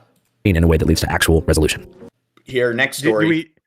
Well, I was going to say, do we have other like videos from other creators or other like news networks that cover the same topic? We want to go over one of those before we move on. That video is 30 minutes in length, so I was thinking maybe we'd watch that and it would cover enough, but Channel 5, I don't know. I don't think they do a good job really going over. I've had that concern for a while. Morning tonight, every parent needs to hear. Listen to this. The FBI is tracking an increase in activity from a network called 764. Really frightening. This is a network. Oh, have you heard of this network? So this is like some sort of exploitation like group online where they target teens, and it's not for like sex. It's for just they'll find like things to like I guess not bribe them with, hold them hostage with, where we'll send out like your news to your friends and so forth if you don't. What's that? Blackmail. Yeah, blackmail. And if you don't carve a pentagram in your chest, or if you don't like cut your hair off and eat it. So they like try to extort teens to get them to engage in self-harm. Online predators looking to exploit kids on the devices and the apps they're using the most, manipulating them into doing horrible things, acts of violence. And it is happening not just across the country, but particularly right here in the Tri-State. Yeah, and we partnered with ABC News to report on this important warning. Investigative reporter Dan Kraft joins us now with more. And Dan, this is really alarming for parents. Yeah, well, many people don't even know this is happening. The FBI says this is the #1 threat against children right now. Since we first reported this issue back in May, the FBI has opened at least 100 additional investigations into violent extremists online, and a young man in New Jersey was arrested just last week. They're finding kids online, on gaming sites and social media, befriending them and then extorting them, making the child do things to harm themselves or others. If your child is on social media, they're likely to be a target of this. It's just that simple. Matthew Kreiner is with the Institute for Countering Digital Extremism. This activity is growing exponentially at times. A 21-year-old man in New Jersey was arrested and charged last week on cyberstalking charges. Prosecutors say he used the internet to threaten a minor female and told her to cut herself. On 2 occasions, the minor female cut her arms after being threatened. A federal complaint shows he also wrote things like this: "There's not enough school shootings. Society must collapse to stop white genocide." And 764 is my favorite, honestly, because they go after minority kids. The defendant waived his right to a preliminary hearing on Friday. Why would someone... Do you think the people involved in this group, do you think they have problems? Great people. Well, a lot of them, when you see their mugshots, they just look like your stereotypical neckbeards. Want a child to do something like this? It sounds terrible, but individuals want control. They want power. They want to be able to say to their peers and to be able to rise in the ranks of these. We did the troll episode, and with Chris Chan, you had that one girl who tried to get him to have sex with his mother, who has dementia, and she did it because she was hoping that she could use that against Chris Chan in order to push him to the point where they'd commit suicide.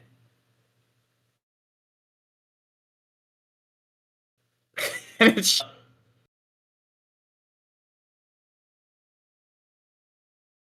like that goes without saying. Well, and I think that a lot of it comes down to this idea that, like, because they're kids, it's normal, you know, kids do fucked up shit like that. But I don't know if it was any kid of mine doing me very concerned, like, why are you this angry and why is that your outlet? Well, a lot of them aren't kids. A lot of them are adults. And when you look at a lot of... I mean, especially if they're an adult, yeah. Yeah. Who died by suicide after authorities say a 764 member in Germany pushed him to take his own life. The man being prosecuted has denied the charges against him. It's one thing to learn that your child died by suicide. It's another thing to learn that people were watching. Right. And egging him on. Sickening. The National Center for Missing and Exploited Children says... It says YouTube's not receiving enough video to maintain smooth streaming. And it says the video is freezing. Yeah, it was. Second there. Oh. Shab, you were freezing on our end. Yeah, you're stuttering, bud. Yeah. Well, I think it's fine now. It'll pass.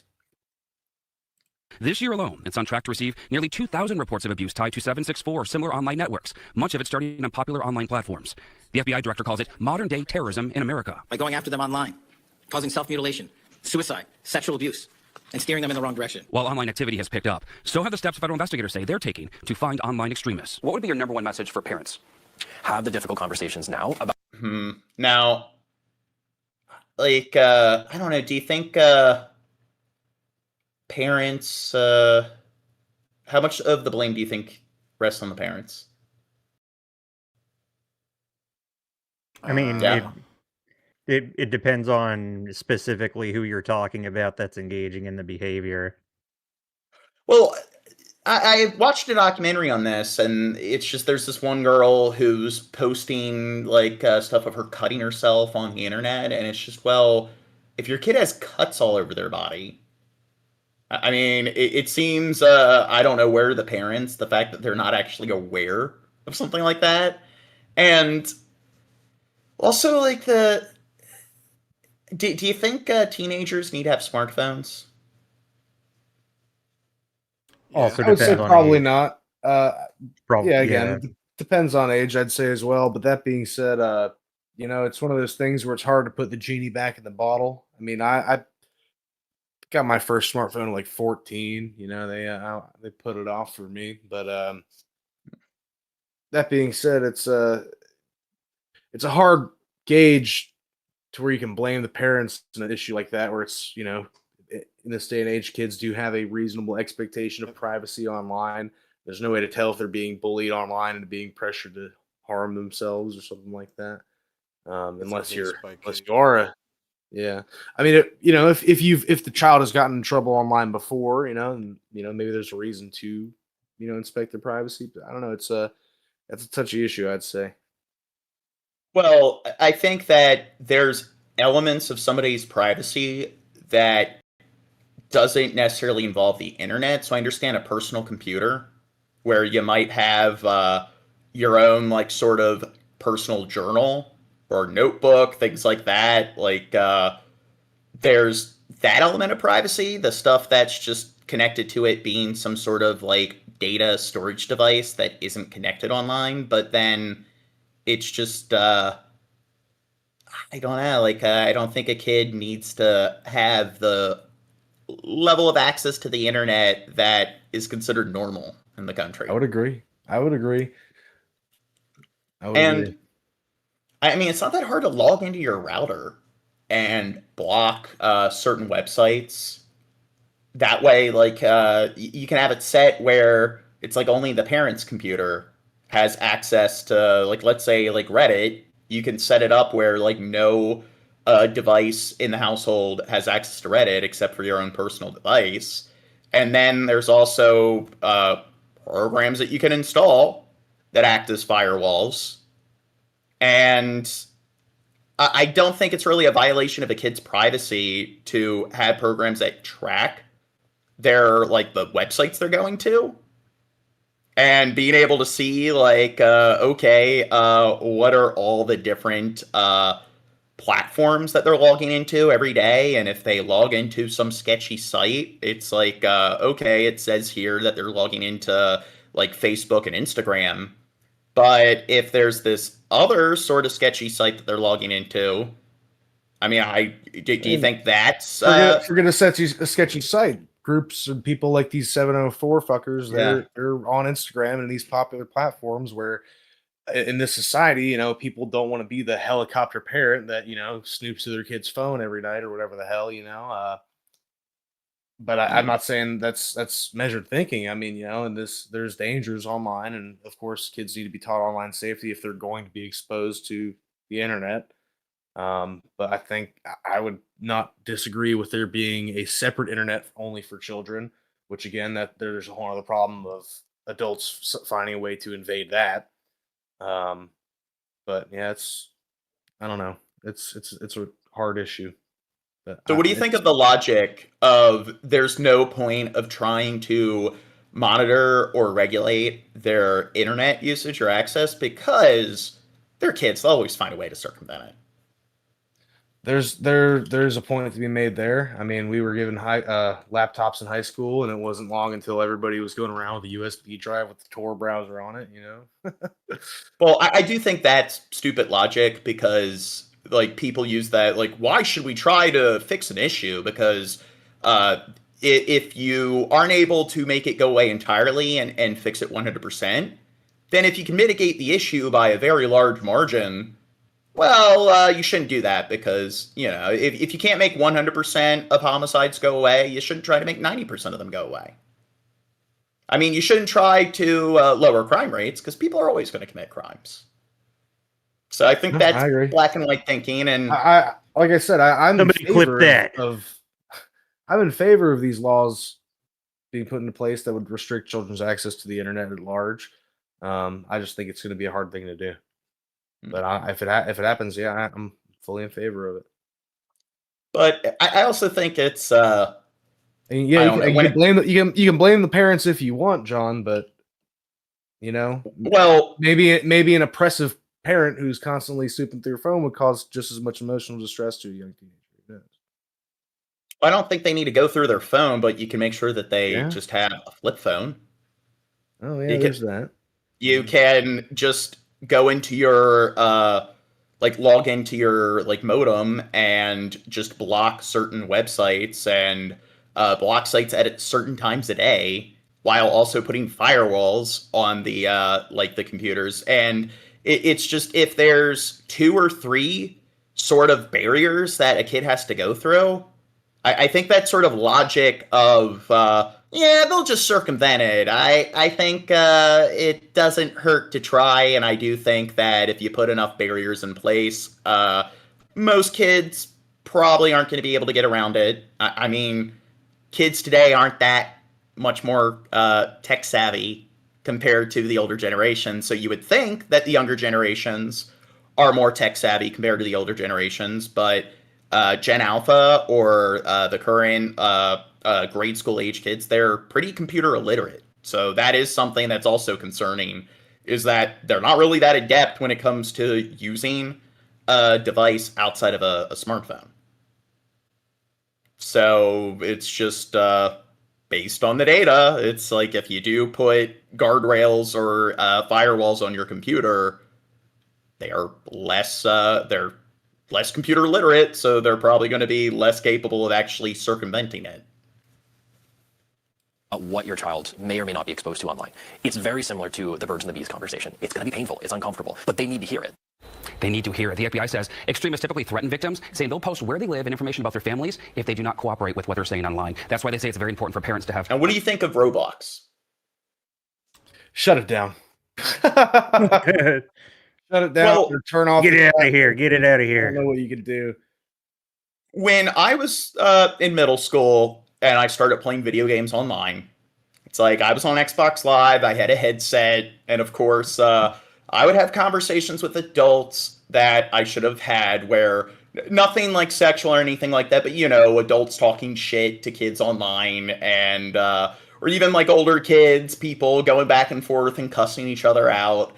And I think my parents did a bad job being like, you know what, maybe your 12-year-old shouldn't be going back and forth with an adult who's like cussing them out in Gears of War or like Call of Duty. And I think that element is definitely something where just make sure your kid doesn't have a mic or whatever. Like if I had a kid like and they had an Xbox or a PlayStation, it's just I don't think they need to be talking to strangers on the internet. And I do think that I don't know, like online like platforms like Roblox, how does it work when it comes to talking to other people who play the game? Well, Roblox has a bad history of PDF files using it to pick up children, and them. But it's like, are they leading them to Discord? Does it have like some voice chat? Well, it's like, is it even necessary? I have no clue how the game works. Is it even necessary for them to communicate with the other players? Not usually. That's the thing is they have different games. It's all user created. So a lot of these things are just set up to be chat rooms. Well, I do think that if like, what do you think of the facial recognition programs where if you go ahead, you finish your like if you need to log on to like Discord and it's like before you make an account you need like scans your face, people are against that, but I'm cool with that. Yeah. And also, I agree. Online games of all types, especially like the ones that have custom lobbies. Well, yeah, continue speaking. I got to use the restroom. Those will have chat lobbies, basically. Like we're gonna sit in like a map that has nothing on it, and maybe people can attack each other or whatever you do in the game, but it's mostly there for people to socialize with each other. And if I had a kid, I would want them going around to those different servers.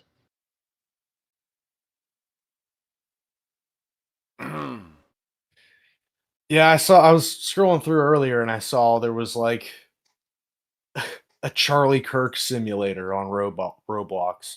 And this YouTuber was joining it, and there's people in the chat talking about, not good. Well, things I don't want to say per terms of service. Things that if you got a kid, you don't want them talking to random adult strangers about online. Charlie Kirk simulator. Yes, where you take turns being the shooter in Charlie Kirk. It's great. Sniper Elite, Charlie Kirk edition. I'd rather play Charlie.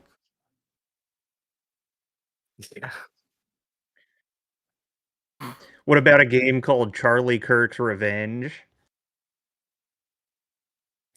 You're playing as like it's Charlie Kirk, but he's been brought back to life by Satan. Oh my god. Turns into like a Doom style game. Oh my god. Taylor bringing up Pop Tropica. Danny played the fuck out of some Pop Tropica. He'd give her PTSD flashbacks. Yeah.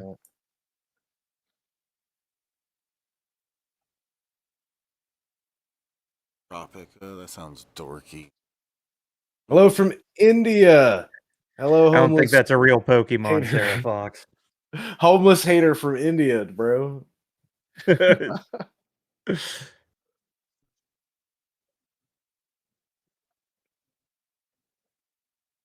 The final boss is Masad. I was just greeting our friend Homeless Hater from India. We got a hello from India, John.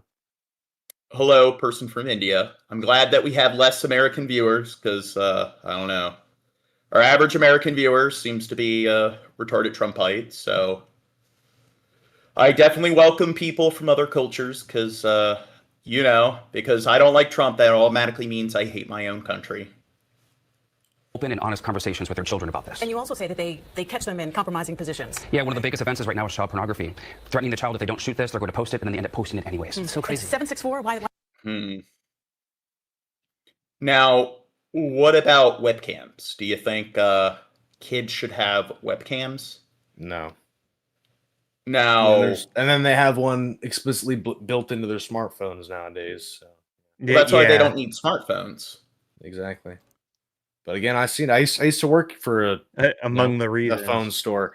People come in and buy their fucking 4-year-old kids an iPhone. My God. And people say like laptops, they'll have webcams built in, but then there's programs that are able to disable them.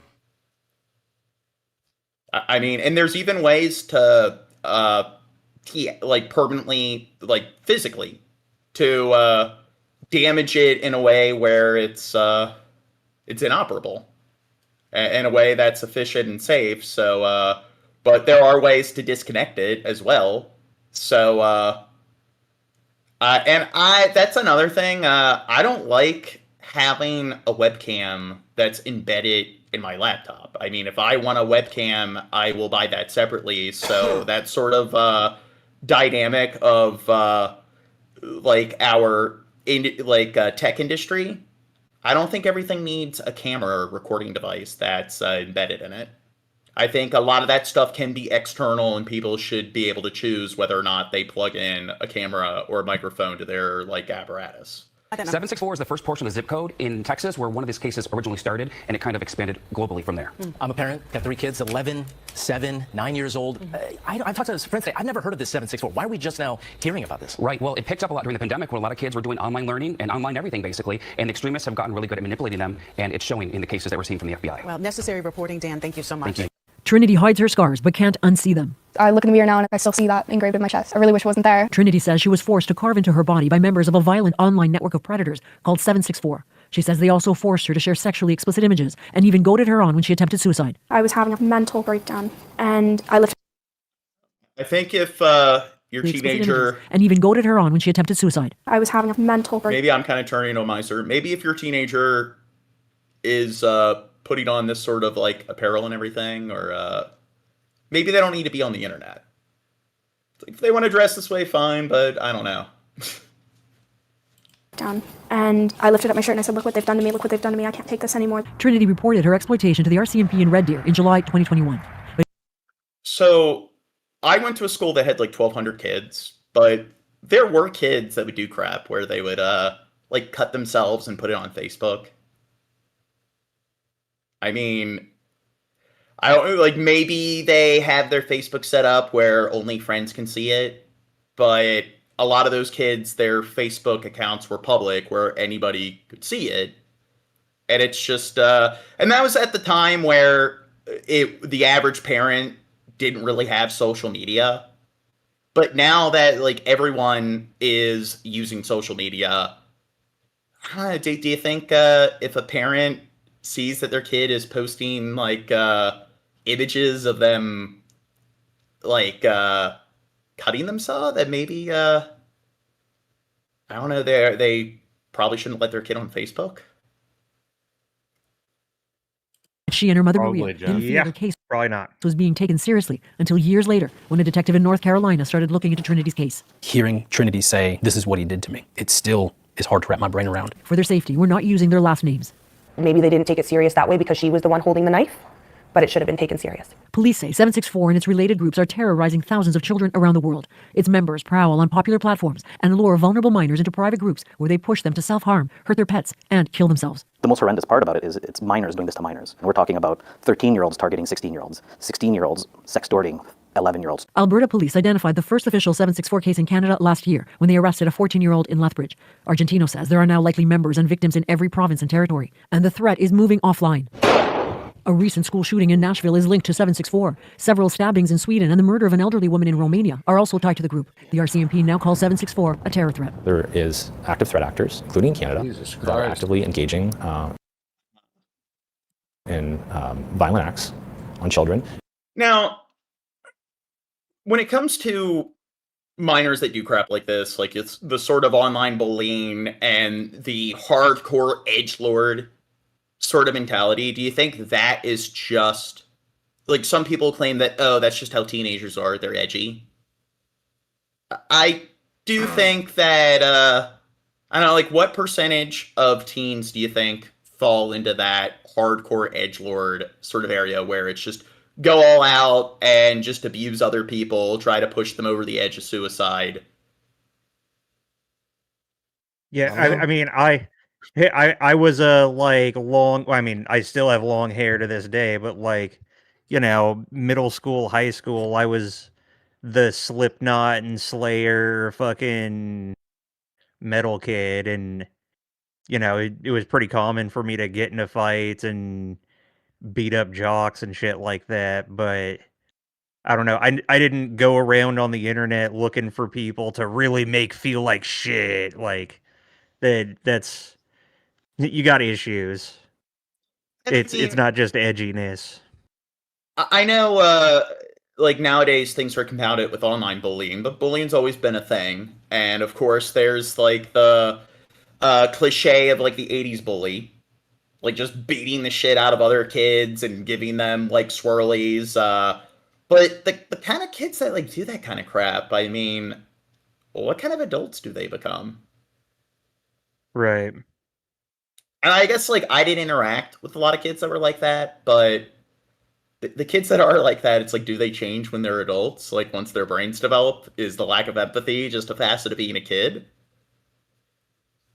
Well, that and most of the time when I would get into a fight at school at that age, like it was usually with one of those kids that was trying to be like, as you would describe, like the stereotypical 80s movie bully. It was usually somebody trying to be like that and failing.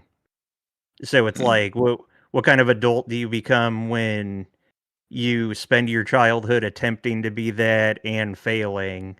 I think a lot of those people are the ones that end up becoming cops. You know what I mean? Well, I think a lot of them are kind of just like neckbeards. You look at a lot of the people who are arrested who are adults that are involved with this network, and they look like your stereotypical neckbeard. And there's that one story, he was a sheriff in Florida, and he would go on 4chan and try to find people who are engaging in like nefarious like sort of activities like this. And it was the first case where like the like in Minecraft defense did not work in court because the sheriff got him on the fact that he threatened to kill the sheriff in Minecraft. And you like when a warrant was put out for his arrest and they went to his house, he's living with his parents.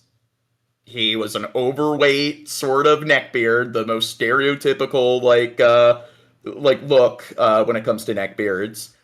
And right. Like a lot of these people, it's just they are fucking losers that live with their parents. Like the edgelord sort of internet culture. It's like I guess some of them might be successful YouTubers like Razor Fist, but the sort of people that circle that sort of like Razor Fist sort of hardcore edgelord persona. I don't know. Do you think maybe they were the ones that were like bullied in high school? Yeah. Maybe, John. Maybe. I'll be right back. RCMP issued a public safety advisory last summer, 3 years after Trinity went to police. I am glad that they're listening now. I don't ever want to watch another child suffer the way that my child suffered. The FBI and the... Oh, and that one dude in the chat said that, like, we're the morons that allowed this stuff to happen. Well, I just turned 30. So when I was in high school, it's an older generation that put, that pretty much structured the internet and that programmed all these social media networks. So it's not like it was my generation that brought all of this sort of like tech and all of these sort of platforms into being. So you can't say that it's us that actually are responsible for this. RCMP have spoken to the family in recent months, but no one has been held accountable for Trinity's abuse. Joanna, it is shocking that most of these cases involve minors victimizing minors. What's next for those who've been convicted? Many of them in the U.S. especially are serving long sentences, but here in Canada, the focus seems to be more on rehabilitation. So we spoke to experts in Edmonton who help reintegrate extremists into society. They're the first ones in Canada dealing with 764 members. Both are minors referred by the courts. And they told us often predators have their own history of abuse, and that with the right intervention, they can develop compassion and empathy. And they say that's critical because they're so young. Without that intervention, the risk is they'll become more entrenched in their thinking. Joanna Emiliotis, thank you. Thank you. The Fifth Estate's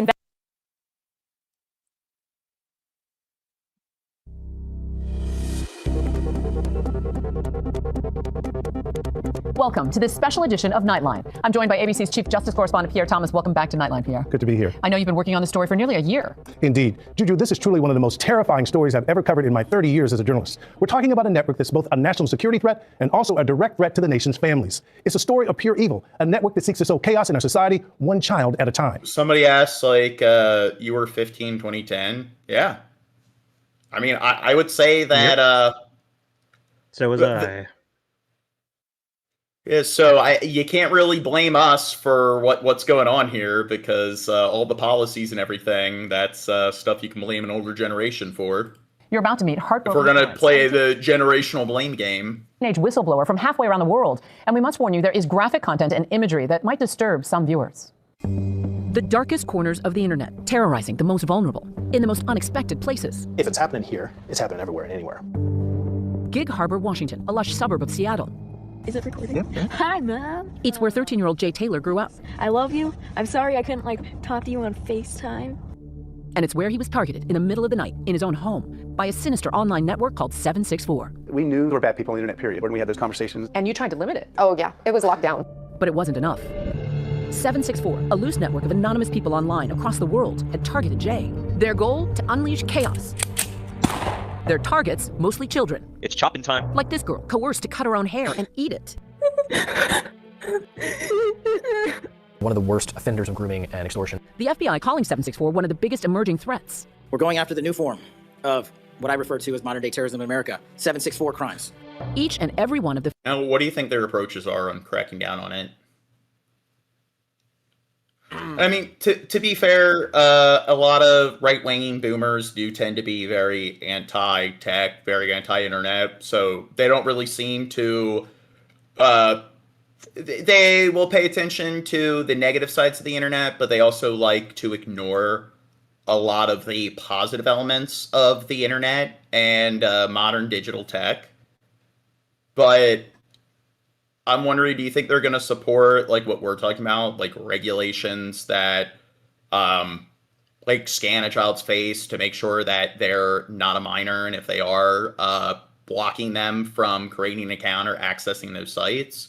Or do you think their attitude is just to invest in hunting down the people responsible, which, yeah, I think that they definitely should be trying to find these criminals and hold them accountable, but I think you need to be doing more than just more than that. 55 FBI field offices across the country are investigating 764 related cases. Charges ranging from animal cruelty to child pornography to murder and even alleged terrorism. They're calling it the #1 digital threat right now against kids, pushed into sexual and violent behavior. This is about the most disturbing story I've seen. It's one thing to learn that your child died by suicide. It's another thing to learn that Oh, wait. That one guy, Benny, says, let the enemy in, and it's your fault when America turns into a third world country. So it's because we're letting other people into the country that these neck-bearded, white American-born adults are, doing fucked up stuff online. It would be one thing if, you look at the, data, and a large percentage of the people involved in these, online criminal networks are, from, foreigner demographics, but they're not. They're all a bunch of, American, white kids. Right. and egging him on. Sickening. And the unlikely whistleblower on the other side of the world who blew the case wide open. They said that they made sure to stay on the court to make sure that he was dead. What happened to Jay Taylor still haunts his parents 3 years later. This is probably one of our favorites. Oh my goodness. We call this the 100 Bobs. Jay had fallen in love with arts and crafts at a young age and started selling his creations on Etsy. How would you describe Jay's personality? Very accepting and loving, like very much just shared love with anyone. Okay, pick a card. Wow, great choice. He'd come out as transgender, struggled during the pandemic, even hospitalized for a time for self-harm. But by January 2022, he seemed to be getting better. Finding what he thought was a safe community of friends on the social media platform Discord. He had gone onto the internet. Okay, so we're currently using Discord. Do you think kids should be allowed on Discord? Yeah, any kids want to join our Discord in the chat? Yeah, you totally won't I don't see think awful that's a good things thing in to our say. server. What? Oh, okay. Sorry. I was just being nice. For these arts and crafts communities. 99% of whenever we do our checks, we're craft related and light and airy. It seems so innocent on Discord. Yeah. Right. Very. So when I was in high school, I used Skype. And everyone that I talked to on Skype were kids I was friends with from school. So it was pretty much no different than just talking to a friend via phone, except it was in front of your computer. So you'd be multitasking, doing other stuff on your computer, and be talking to your friends through that platform. Now, I know Skype no longer exists. I never tried to form I don't think Skype had any sort of avenues where you could search for other people that you might know, like usernames. But it's not like Discord, where it's like you have the different servers and you can enter servers where other strangers are entering those servers. It was like if you wanted to have contact with another person, it's like you had to directly contact. It was one-on-one. So I guess kids could be exploited that way, where, I don't know, some stranger sends them a contact request or on Skype. But I think if I was 15 and some random adult sent me hey, do you want to become friends on Skype? I probably wouldn't accept it or think it was spam or something like that. We're going to do this. Look how awesome Jay is. He is so... Everything seemed like we were in a nice, healthy place. Then early one morning, the police came to their home. Jay had taken his own life. What went through your mind when you heard that? Just completely stunned. Jay's not in my life anymore. I couldn't grasp that. But a few days into their grief, what Jay's parents discovered would launch a murder investigation. There's someone from Australia that's contacted me saying there was something going on when Jay died. And sure enough, this Australian teen had the actual video captured. That teen in Australia alerting Jay's parents to what really happened. Jay was allegedly coerced on Discord into taking his own life by a member of 764. Jay had posted, "I'm looking for friends, preferably LGBTQ, for crochet buddies." His parents. Okay. I do think that your sort of networks, it's the server element, the fact that it's not, so the sort of peer-to-peer thing. So you have instant messaging, and it's sort of you need their username, and you send them a request via their username, and the only thing they can really do is search your username. And remember AIM? I remember AIM. Yeah. So I think the problem is when it's joining servers or Facebook groups where there's other random people who can search for those servers, those networks, and then it's a network with a bunch of random other people. I think that's the kind of stuff that kids or minors shouldn't have any access to. And say a 764 member masquerading as a crochet pen pal befriended him. But that seemingly innocent beginning quickly escalated. Authorities say ultimately 764 members bullied him into live streaming his own suicide. You could see they were interacting and typing and watching. Saying things like, "Oh, take your clothes off, it'll be hotter." Just sickening. They were sending the video around. Lily is the Australian teen who saw the gruesome episode. Lily is a nickname. We're not showing her face to respect her privacy. She too says she was targeted by 764 members. I hated that I was added to that group chat, and I wish it never happened. They were saying horrible things, misgendering him, calling him fat. They said that they got him to kill himself, and they were saying in the group chat they wanted to do it to someone else. So it was as if they were bragging about it. They definitely were. Yeah, that seems like your internet troll edgelord sort of mentality. Authorities say members of 764 eventually manipulated Jay to hang himself from a grocery store fence at 4 a.m. on January 17th, 2022. They took advantage of Jay's loneliness and his kindness, and then they completely preyed on his insecurities. I just think about how So it seems like Andrew Tate, or what was it where you had during the big SJW sort of, or you had, was it the skeptic community with like Sargon of Akkad? And the thing is, it's like, yeah, I can understand that people can probably take things too far when it comes to wokeness, but then they show that they're a much worse group of people, because that sort of anti-SJW community, that's what it was all about. Just, you're allowed to be as cruel and ruthless towards other people as you please. And it's just, yeah, let's abuse and mistreat other people and tell other people to unalive themselves. And which type of person do you think's more likely to be, or more deserving of being branded as a fucking loser? Well, so I'm going to take forever, so Shabisky, you go first. No, I was answering John's thing. I just said Vinny. That was my answer. Oh, Yeah. good one. Yeah. So this is just an anecdote of mine, but you know, I've had a very mixed bag politically of friends. You know, I've had plenty of redneck friends. My love for guns and fishing and stuff like that didn't come out of nowhere. I grew up with plenty of redneck tendencies and had plenty of redneck friends as a result.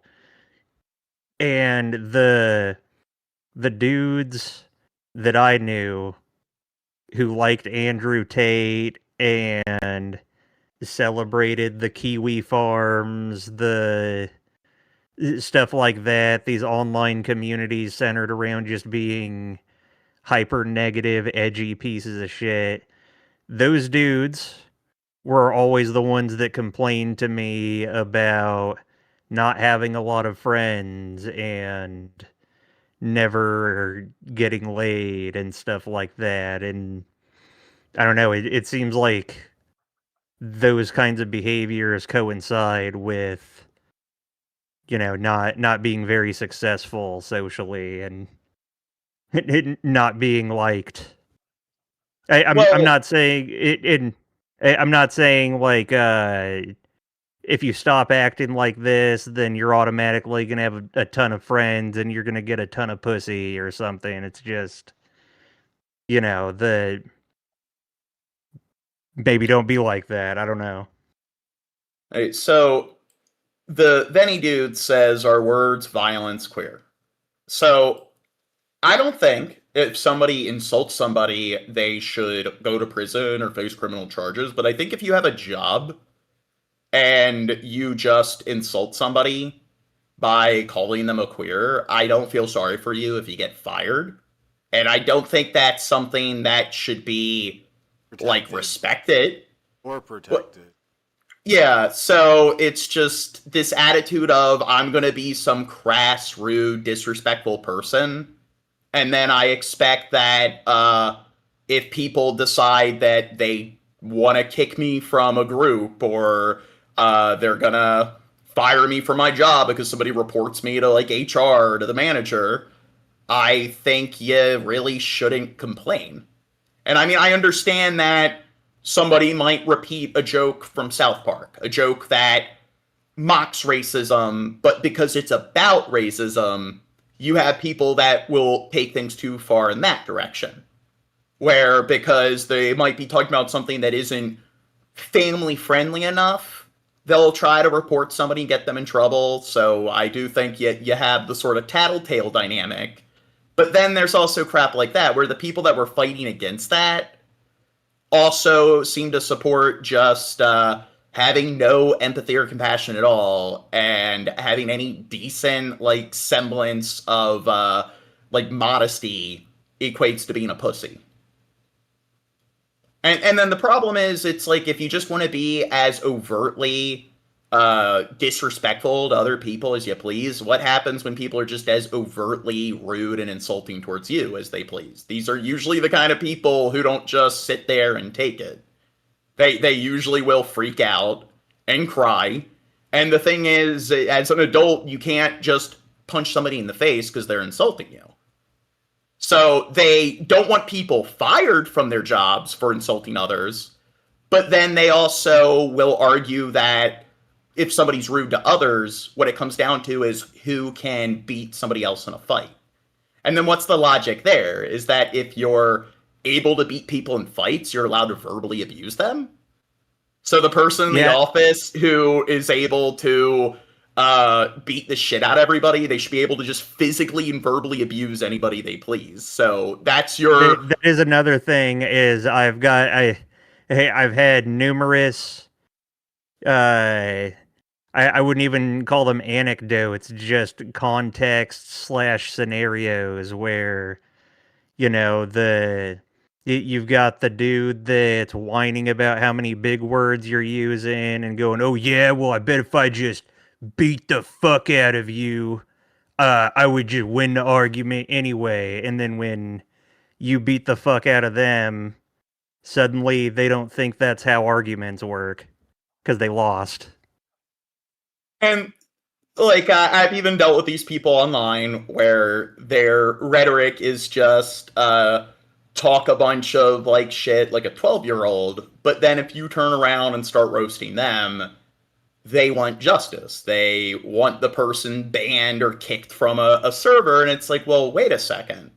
It's like, if somebody takes any issue with what you say, they're a snowflake. But then these are the kind of people that it's like, why are they allowed to take issue with what other people say? It's like they have no fucking self-awareness at all. Don't want it to happen to anyone else. You reached out to Jay's parents that these people need to be stopped. I couldn't just do nothing about it. So how did 764 become so widespread and dangerous so quickly? It was created roughly 4 years ago by then 15-year-old Bradley Cadenhead. Do you think he's hardcore? Yeah. Now serving 80 Looks like a tough guy. He looks like he'd be the most popular kid in school. years behind bars for child pornography. He named it after the first 3 digits of his zip code in Stephenville, Texas. 764 began on Discord, but moved to other platforms like Roblox and Telegram, quickly becoming popular in other countries. This 19-year-old, an alleged 764 member, arrested in the UK, charged with child porn and encouraging a suicide. You shouldn't have. Experts say the majority of aggressors in 764 are actually young people. The entire incentive structure of these spaces is to get as many victims as you can. Matt Kreiner researches violent extremists like 764, which has an alarming hallmark. Depraved acts against youth, getting them to cut themselves, put their name, cut it into their skin until it bleeds profusely right in on the wall with that blood. Essentially, they're building them into a cult. Kreiner says 764 has a clear blueprint of recruitment, finding vulnerable targets online, gaining trust, exposing them to violent material, then extorting them. They'll say, okay, I know who you are. I've maybe shown you child pornography. So if you do not do this, I will tell your family that you were consuming child pornography. And now your life is ruined. Kreiner estimates that as many as 10,000 people are engaging with 764-related content at any given time. Lily says she was targeted by a chilling number of users. Was it 5, 10, a dozen? I lost count. Police evidence shows how unsettling the network's tactics can be. It's chopping time. 764 members blackmailing this girl to cut her own hair and eat it. We told you. So, if a kid is doing something like, or I guess a teen is doing something like this online where they're the ones perpetrating the crime and trying to get other people to commit harm or suicide, do you think the parents should also face charges? Because if you're not paying attention to your kid committing crimes on the internet in your own house, using your IP address, your online network, don't you think the parents should also... Criminal negligence. Yeah. Do what you need to do. And I mean, it's one thing if your kid they leave your house, they go to a store and shoplift, and it's just, okay, you can argue that maybe if the kid was raised better, they wouldn't have done that, but that's where it's in a setting where the parents don't have absolute oversight. But if your kid is doing stuff on the internet in your own house, I don't know. What do you think? Do you think the parents should also, how much time do you think they should spend in prison if their 16-year-old convinces a 12-year-old to murder themselves because they're using sextortion? In the same right, I mean, there would need to be laws in place against restricting kids' access to the internet, or there should be laws that state that the parents have to monitor, because that you can't. That's not criminal negligence because there's no laws against giving a kid a smartphone, and it's not just the smartphone, but I mean it's to an extreme where the parents that were charged when the kid committed the mass shooting because they bought the kid a gun, when he also was writing maps of the school and talking about how he wanted to go about a school shooting, and maybe when you miss that many signs and there's that many blunders, you get to the point where it's like manslaughter. It's just careless, reckless behavior that results in the death of others. So if your kid is going on chats on a regular basis, convincing other people to cut their fingers off, I mean, I don't know. Maybe a parent should be aware of something like that happening. You have 30 seconds. The tactics intensify to sexually explicit demands on camera. Back in Gig Harbor, Lily becomes the linchpin in the investigation after she tracked down Jay's parents and handed over the suicide video. Investigators call her a hero. I don't think we'd be here if she hadn't come forward. Former FBI Special Agent Pat McMonigal and his colleagues had to watch the video over and over. We had done a lot of research to try and figure out who had seen that video and who was in the group, who was bystanders, who was witnesses, who were the perpetrators. After months of digging, the trail of clues led to a Discord account with the alias White Tiger, linked to an address in Hamburg, Germany. So tell me who White Tiger is. He was, at the time, a minor. A teenage medical student. And so we thought, well, this can't be right. He refers to himself as a pedophile. What do you think motivates these guys? And I would imagine some girls. They've done this self-radicalized process, desensitize themselves to all violence. And we'd found him with pictures of him with swords and in Nazi uniforms and, God. With swastika flags and things like that. Authorities say White Tiger is an Iranian German named Shariar. They say he was 17 when he allegedly pressured Jay to take his own life, and that he used other 764 victims to carry out some of his alleged crimes. It's almost considered a prize to get another child to die by suicide. Yeah, take their own life. Yeah, he saw him as a pawn in a video game, basically. It's almost biblical in its definition of evil, what happened. In the U.S., there are no federal laws criminalizing such coerced violence, but McMonigal and his partner went to Germany, where White Tiger could be charged with murder. We knew really everything about him. And yet we crawled in his life, and yet nothing was happening. It was just hard mentally, too. And I was just struggling. Wait, so there are no laws if you're an adult and you're interacting with a teen through some video chat, trying to convince them to kill themselves, there aren't any laws being broken there? Huh. Do you think that's on a federal level, or do you think there aren't any technically states okay? With it. After nearly 20 years in counterterrorism, Pat McMonigal retired in 2024. So, what level of contact does... So, if an adult is interacting with a minor online, what extent of contact do you think there should be to the point where it should be illegal? So, it's... Because, of course, there's that issue of, hey, playing video games and being in a chat room. But... When do you get to the point where, even when you take, sexual crimes out of the equation, where you have an adult who is, having conversations and directly interacting with somebody who's a minor to the point where it's just this level of inappropriate contact or communication, they should be held to some accountability, or at least banned from the internet or put on a list. His case was his very last. In June, police in Germany arrested the man they believe is White Tiger, charging him with Jay's murder and more than 200 counts of sexual abuse and violence against 30 victims in multiple countries. He's denied all charges. What's the punishment that he deserves? I'm not one for the death penalty. At the same time, it's like if he does get in prison, he should never get out. The Taylors are now turning their attention to what they believe is an even more dangerous enabler, Discord. The family is planning to sue. So, in my Discord server, I don't allow anyone under the age of 18. So if it's revealed that somebody is a kid, they're immediately kicked. So that is something where if somebody is in a Discord and they're in a voice chat talking to a minor, even if they're not talking about anything that might be inappropriate, like that's something where I just don't see why an adult would want to be in a chat room with I would just feel weird if I was like in a voice chat and there's a 14 or 15-year-old in there that you're conversing with. It's like, I definitely just wouldn't even, I would just leave the chat right away. If it's not my own, like, server. I know what killed Jay. It was Discord. Because that was the doorway.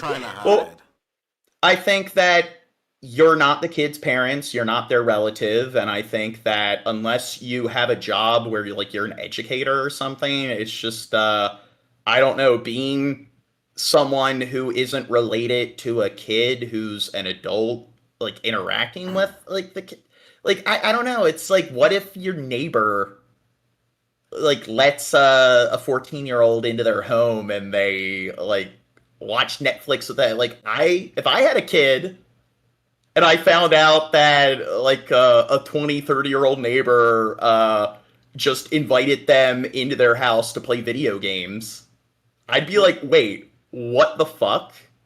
What about a film like The Sandlot or whatever, where the kid goes well, to even the then, it's person's just house. It's like, wow, this is neat. You have a dog and stuff.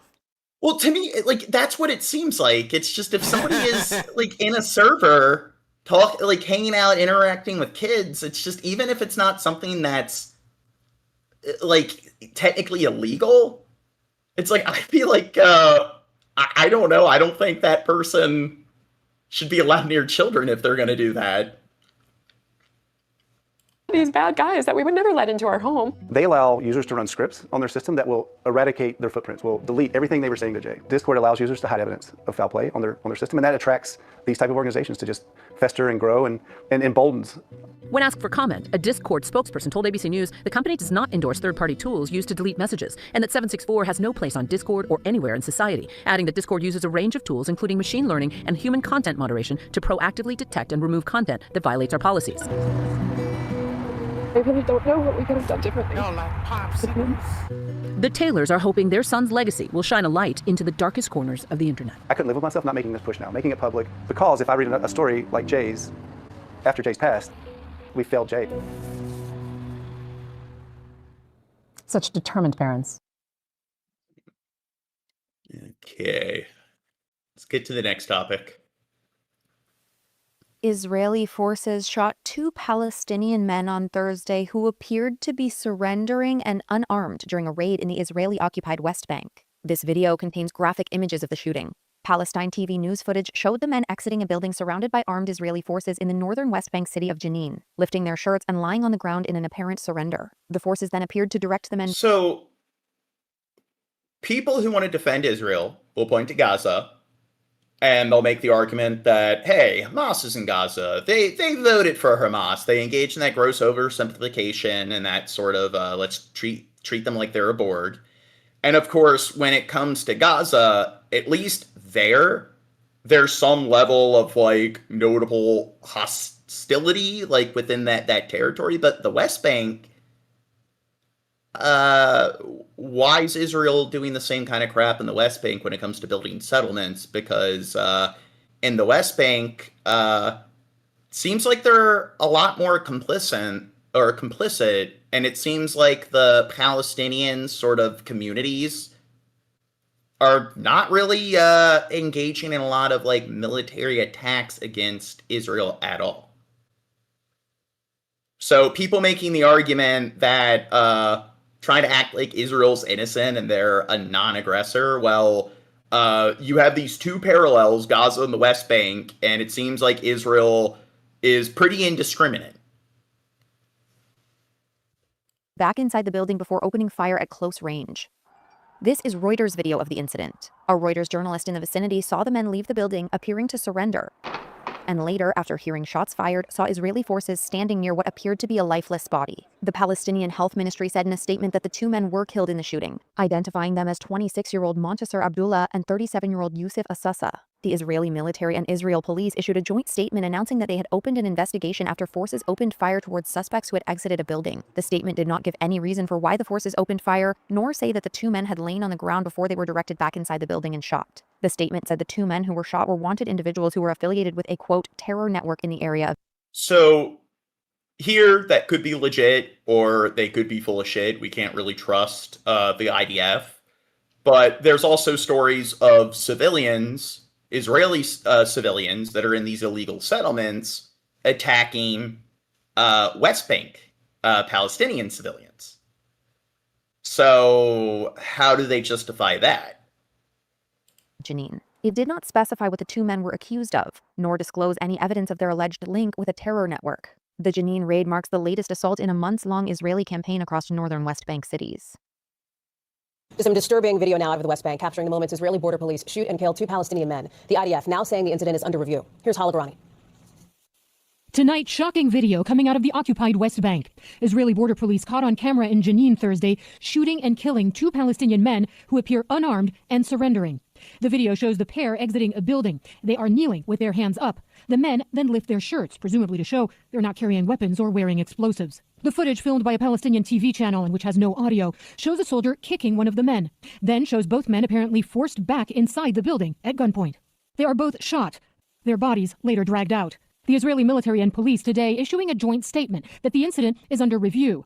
But for the United So this is where you have due process. So even if they had legitimate reasons to believe that, okay, there are two persons of interest that are affiliated with some criminal activity, whether it's a terrorist group or a gang, I mean, it's also quite plausible that the people who were there were innocent civilians and they were just working in the building and had no affiliation at all, and now they just murdered two innocent people. So even if the people they were originally intending to go after were legitimately, like, guilty to some extent, here it's just because they, like, didn't go about due process and actually, like, detain them and they just murdered them. What happens if they actually weren't connected? Nations, and for Palestinians, this is another example of Israeli forces acting with impunity. We're appalled by the brazen killing by Israeli border police yesterday of two Palestinian men in Jenin in the occupied West Bank. The militant group Palestinian Islamic Jihad confirmed that the two men were fighters for the group and identified them as Al-Muntazir Bilal Abdullah and Yusuf Assasa. Abdullah's brother today visited the storage facility where the killings happened, blood still on the floor. And Hallie, Israeli media here are reporting that the Justice Ministry is opening an internal investigation into 3 of the border police involved in this incident. But human rights groups often say that these internal probes rarely lead to accountability when there is wrongdoing. Hallie? Hala Garani, thank you. I mean, even if they're part of the group, it just seems like they were surrendering. So it's just, do you think that still justifies them murdering them when at that moment they were willing to cooperate? You're talking nonsense. Israel can do what they want. They're the greatest. Well, and that's the other thing where it's like, hey, if they have any notable ties at all, it doesn't matter how loose those ties are, then that means no due process is needed. So even though they like override that, who cares? Well, the problem is that, like with the United States, with bombing all the vessels in Venezuela without going about due process, it just makes America look bad.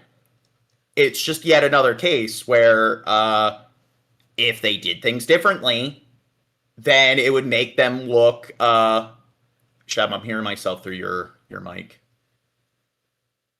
Yep, it was lighting up green. Yeah. No way for that to happen. Okay. Well, anyway, it's just they're likely to get less criticism, and the world's probably likely to trust them more if they actually do follow through with due process. So it definitely doesn't hurt them to do so. Saying something, dude? This is a new Israeli security fence. Israeli peace activists. Can't hear. Yeah, we can't hear Dirt. And Shab, your mic is lighting up. It is lighting up green. Yeah, it was. There's a little bit of feedback. I'm not sure how. If maybe your headphones are extra loud, or I don't know. It's a little weird. Geniuses. Want to show us just how much of a land grab Israel is making it. And the activists say that Israel has taken 14% of the territory here since the Hamas attack. The activists are taking us to 3 Palestinian villages. I've covered a lot of settler attacks here. One even on the hill up over there, a young American boy killed by settlers. The mayor here is explaining how the settlers move in. You can just sort of see them on the hilltop over there.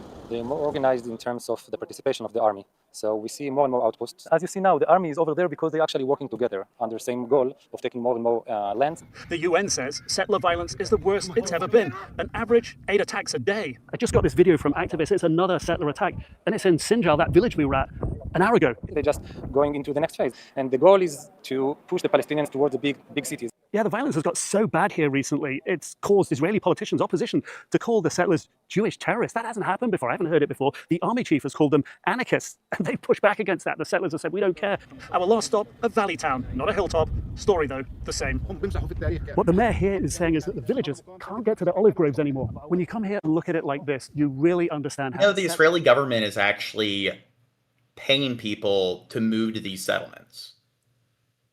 So they're giving people financial incentive to occupy these regions. Now, is that capitalism? There's some retard in the chat bringing up communism. I don't know. But again, I'm sure that person knows what communism is. Now are moving from the rural into the towns. And that's a warning sign, the Israeli activists say.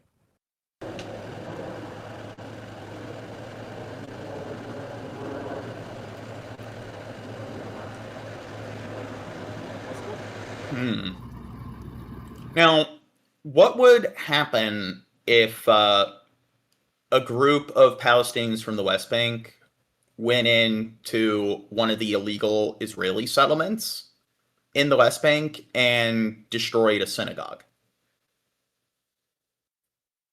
Yeah? That would be bad, John. That'd be a no-no.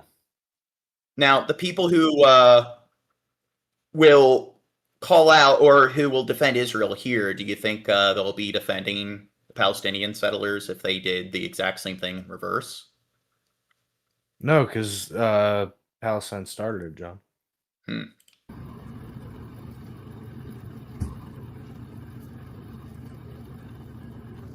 Okay, next vid.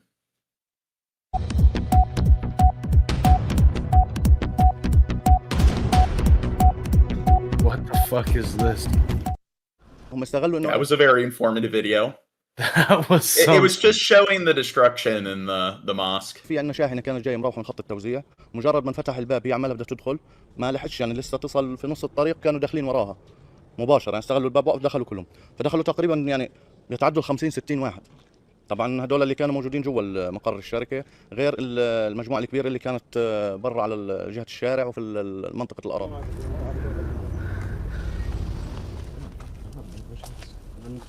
بالاكل اللي حصل عندنا يظهر الارهاب على How is this terrorism? حقيقته، يظهر الجريمه بابشع صورها، ناس عزل، اطفال، ما فيش الا الاطفال في بيوت كانوا، فقط اطفال يعني اكبر واحد كان عمره 12 سنه تدمير كامل وشامل من جميع النواحي.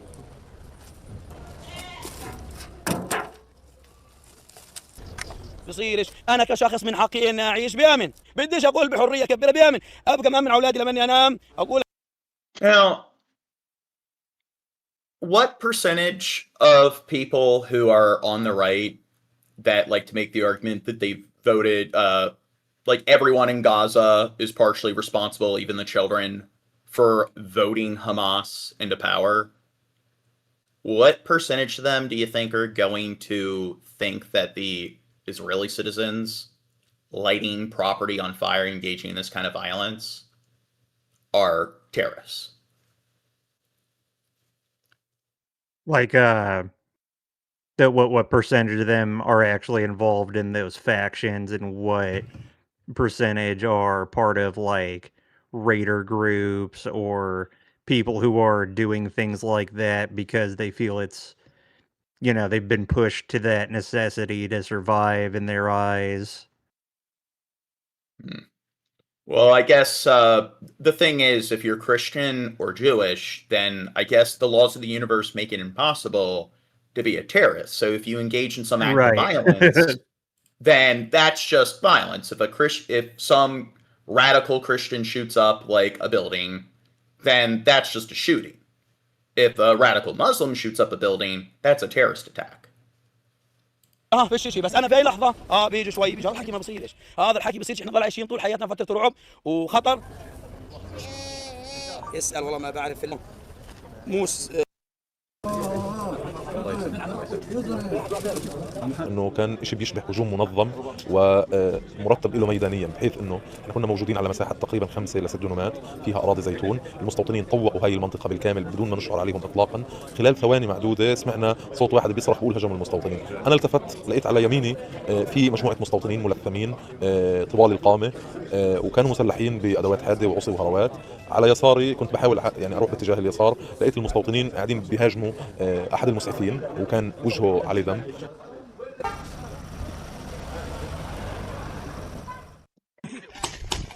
وين المخيطة؟ خلينا نفتح. يلا دور! دور!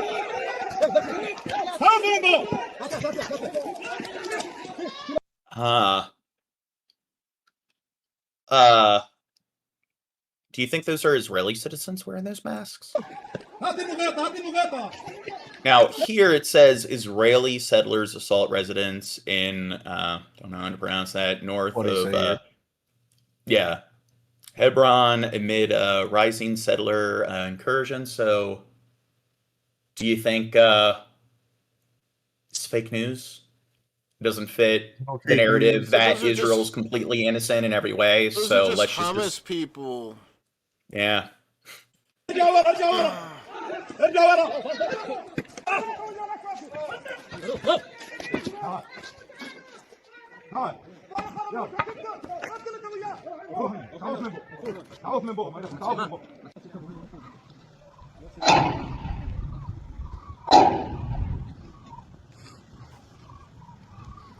Okay, so somebody says the idea that Hamas was voted in a free and fair election is laughable. Both Hamas and Israel are corrupt, and the Palestinians and Israeli citizens are being played like pawns. And yep, there's nuance. So two wrongs don't make a right. There's corruption on both sides, and people acting like Hamas, that was a completely fair and genuine election, are just like, what percent of people do you think honestly believe that?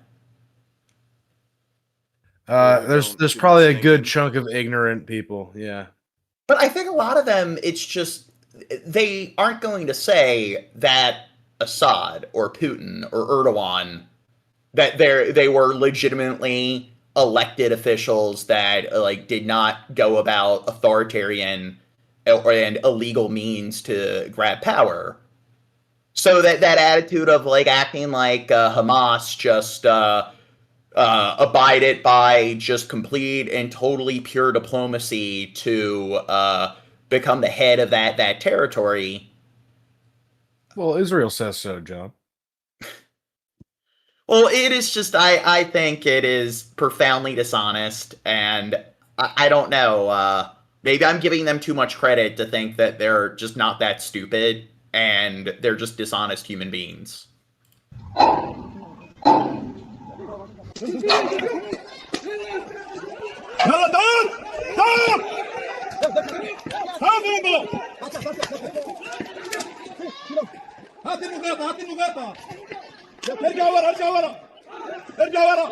والله مش حل معاهم لليوم. احنا كل يوم في هذا اليوم، كل يوم هذا احنا نتعارك معاهم.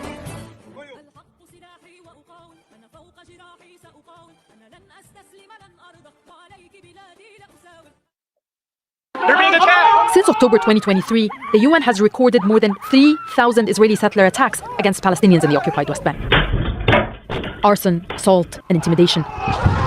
These attacks may look random, but many Palestinians say they follow a pattern, saying they're strategic and driven by a clear goal, which is settlers using violence to forcibly expel Palestinians from their lands.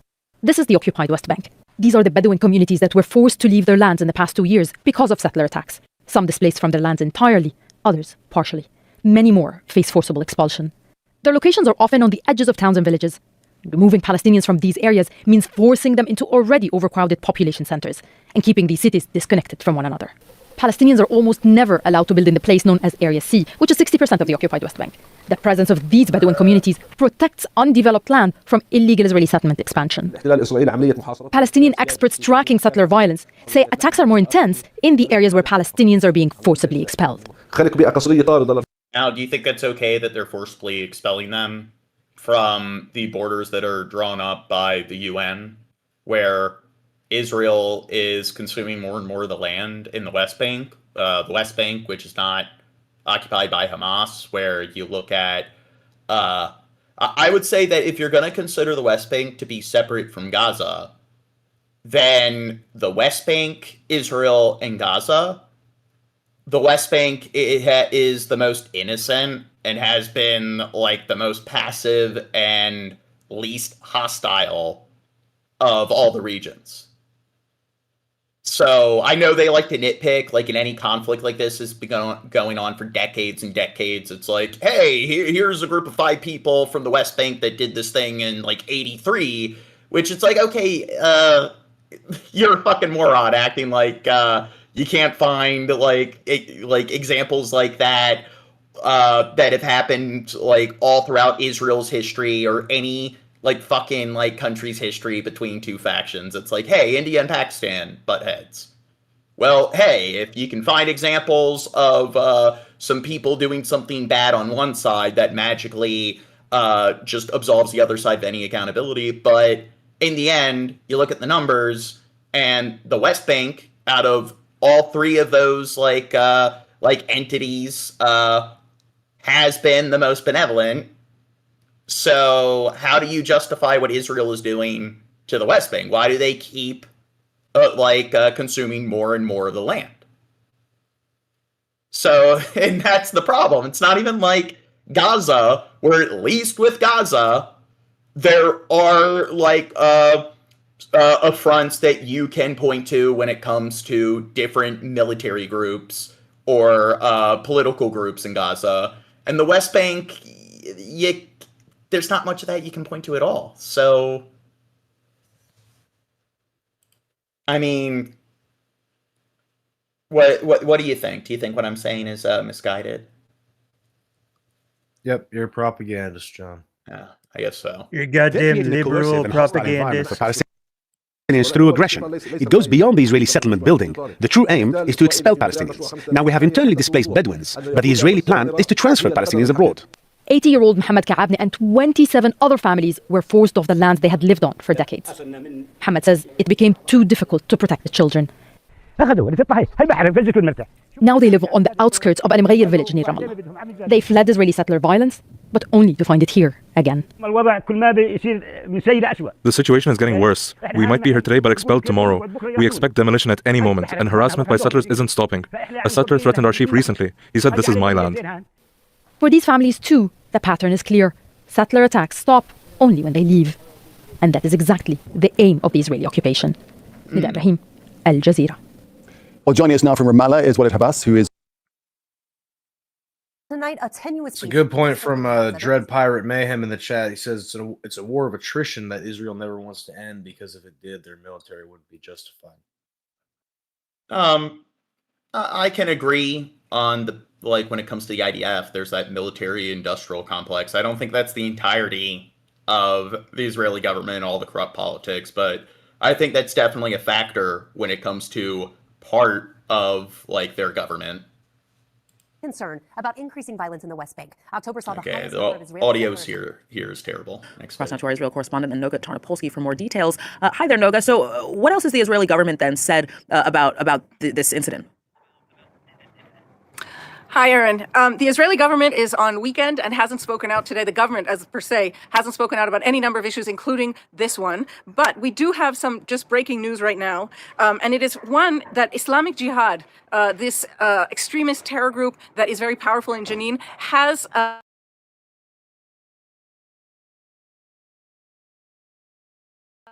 they were identified by the Islamic Jihad as Al-Quds Brigade's field commander Yusuf Assasa, age 37, and Mahmoud Abdallah, age 26, is a fighter in the Jenin Brigade. So while what we do have is the acknowledgement on all sides that the film that appears to show Israeli fighters shooting them dead while they had their hands raised or they didn't pose any threat is legit. And we also have from Islamic Jihad an acknowledgement that they were in fact Israeli targets, that they were fighters in this Islamic group. What we have that is just breaking news, Aaron, is... Okay, we've already gone over that.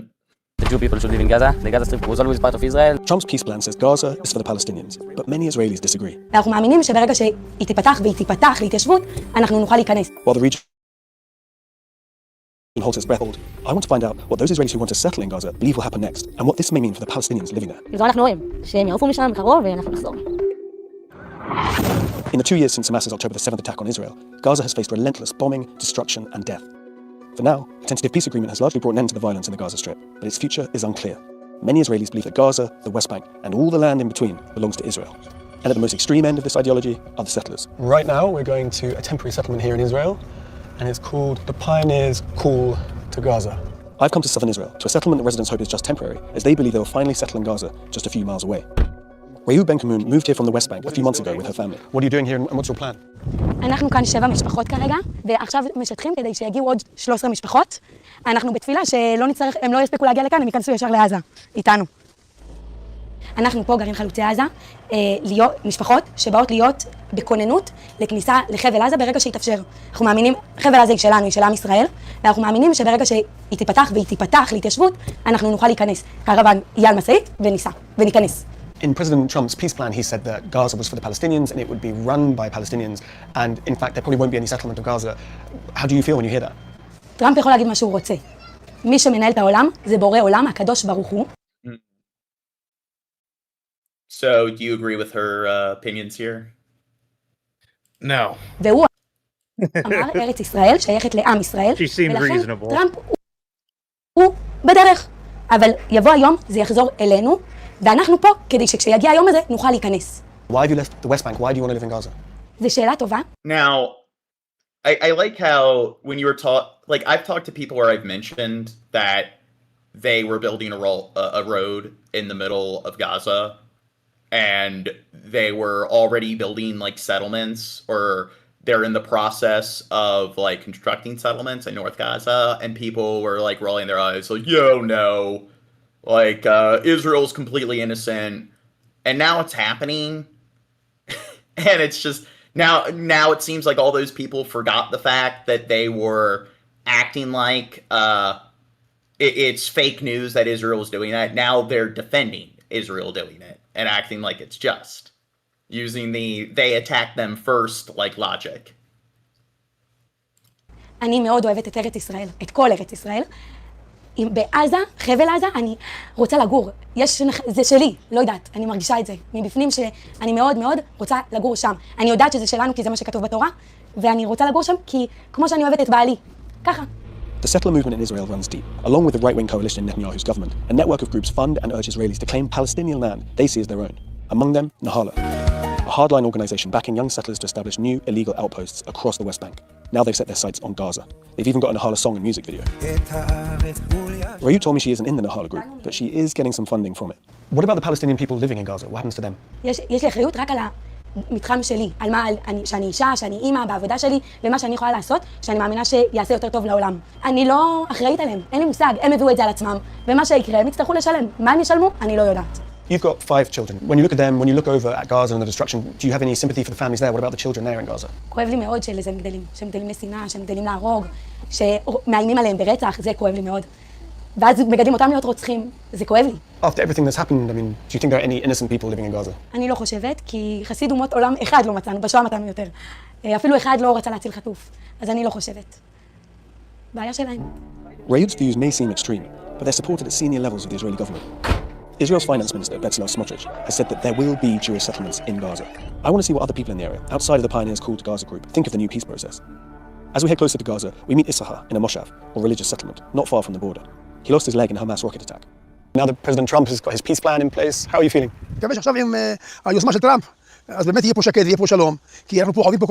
Now, didn't Trump say he was going to end the war and everything, or he said he successfully ended the war?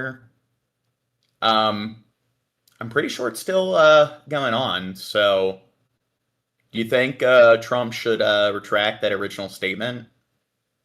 That would show weakness, Gene. פיצוצים וטילים והילדים הקטנים מאוד מפחדים והנכדים גם כן מאוד מפחדים והם סוחבים טראומה ולא פשוט אבל אני מקווה שיהיה עכשיו שקט, הלוואי שיהיה שקט. What do you think should happen next in Gaza? You know, who should be controlling Gaza? Should Israelis live in Gaza? Should Palestinians live in Gaza? What now? אני חושב שצריך להביא כוח רב-לאומי שישלוט בעזה, כי הפלסטינים הם לא יודעים לשלוט. מזמן, לפני 30-40 שנה, היו אוכלים פה, שותים פה, אנחנו גם היינו נוסעים לעזה, היינו קונים שם דגים, היינו חיים ממש טוב. אבל כשעלה חמאס בעזה, הכל התהפך. הכל פתאום השתנה, והם התחילו להיות רקטות וקטיושות וקסאמים, והכל התהפך, ואי אפשר לסמוך עליהם. חמאס, אי אפשר לסמוך עליו. זה נתניהו אומר, להשמיד את החמאס הוא צודק. My producer tells me there's a viewpoint nearby. Wait, now, do you think Hamas will ever go away? So Netanyahu promised to completely eliminate them. Yeah, just give it a couple more weeks. It'll be gone. Yeah. Where Israelis have been coming to watch the bombs rain down on Gaza. In the last 2 years alone, over 68,500 people have been killed there so far, according to the Palestinian Ministry of Health in Gaza. Though many experts say this is an underestimate. Roughly 2,000 Israelis have been killed in that time, 1,200 of those during the October the 7th, 2023 attacks. So right now we're going to this memorial site up on this hill and it looks over the whole of Gaza. It's a lookout point, but also a memorial for 15 female Israeli soldiers who were killed on October the 7th.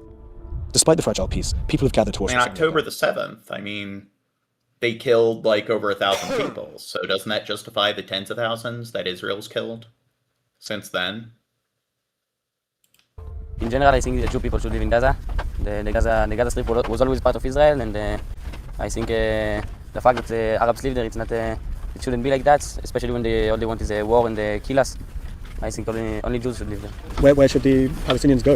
I think they should go to their friends, like they say, Egypt, Qatar, Turkey, all of the countries that support them so much and want them to have a country and stuff like this. I don't understand why they don't take them. Would you ever want to go and live in Gaza? If I could, I would do it right now. You go right now? Right now. You live 5 minutes away from Gaza. We're standing here right on the border.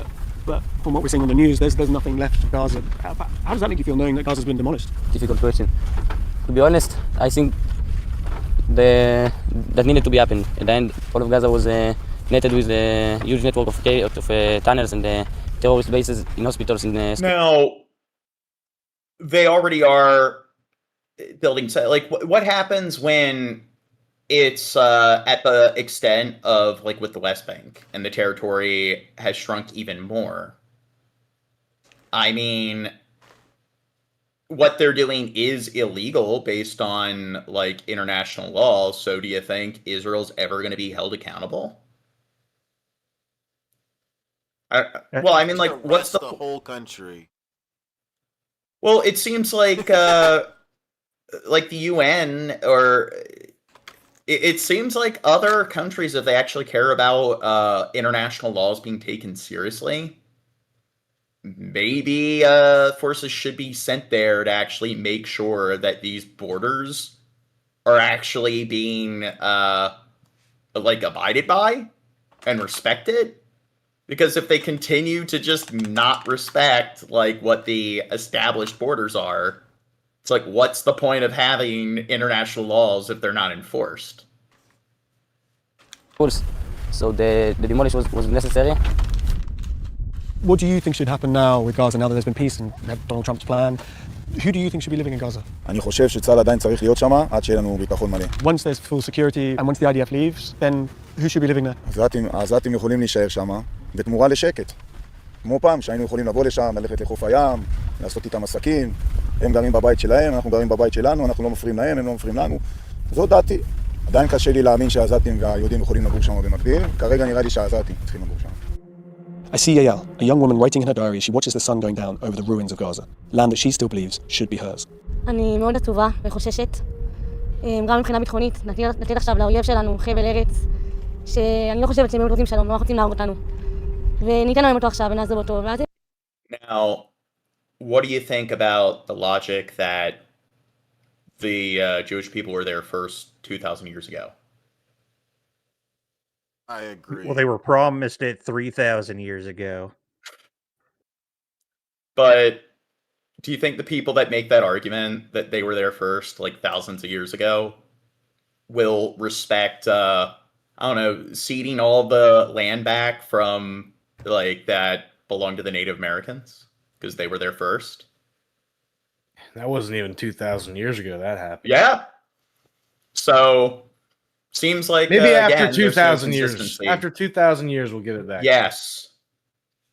That's when it's taken seriously, not when like the land was seized less than 100 years ago or within a few hundred years. Once it's ancient history, that's when you hold it over the other party's head.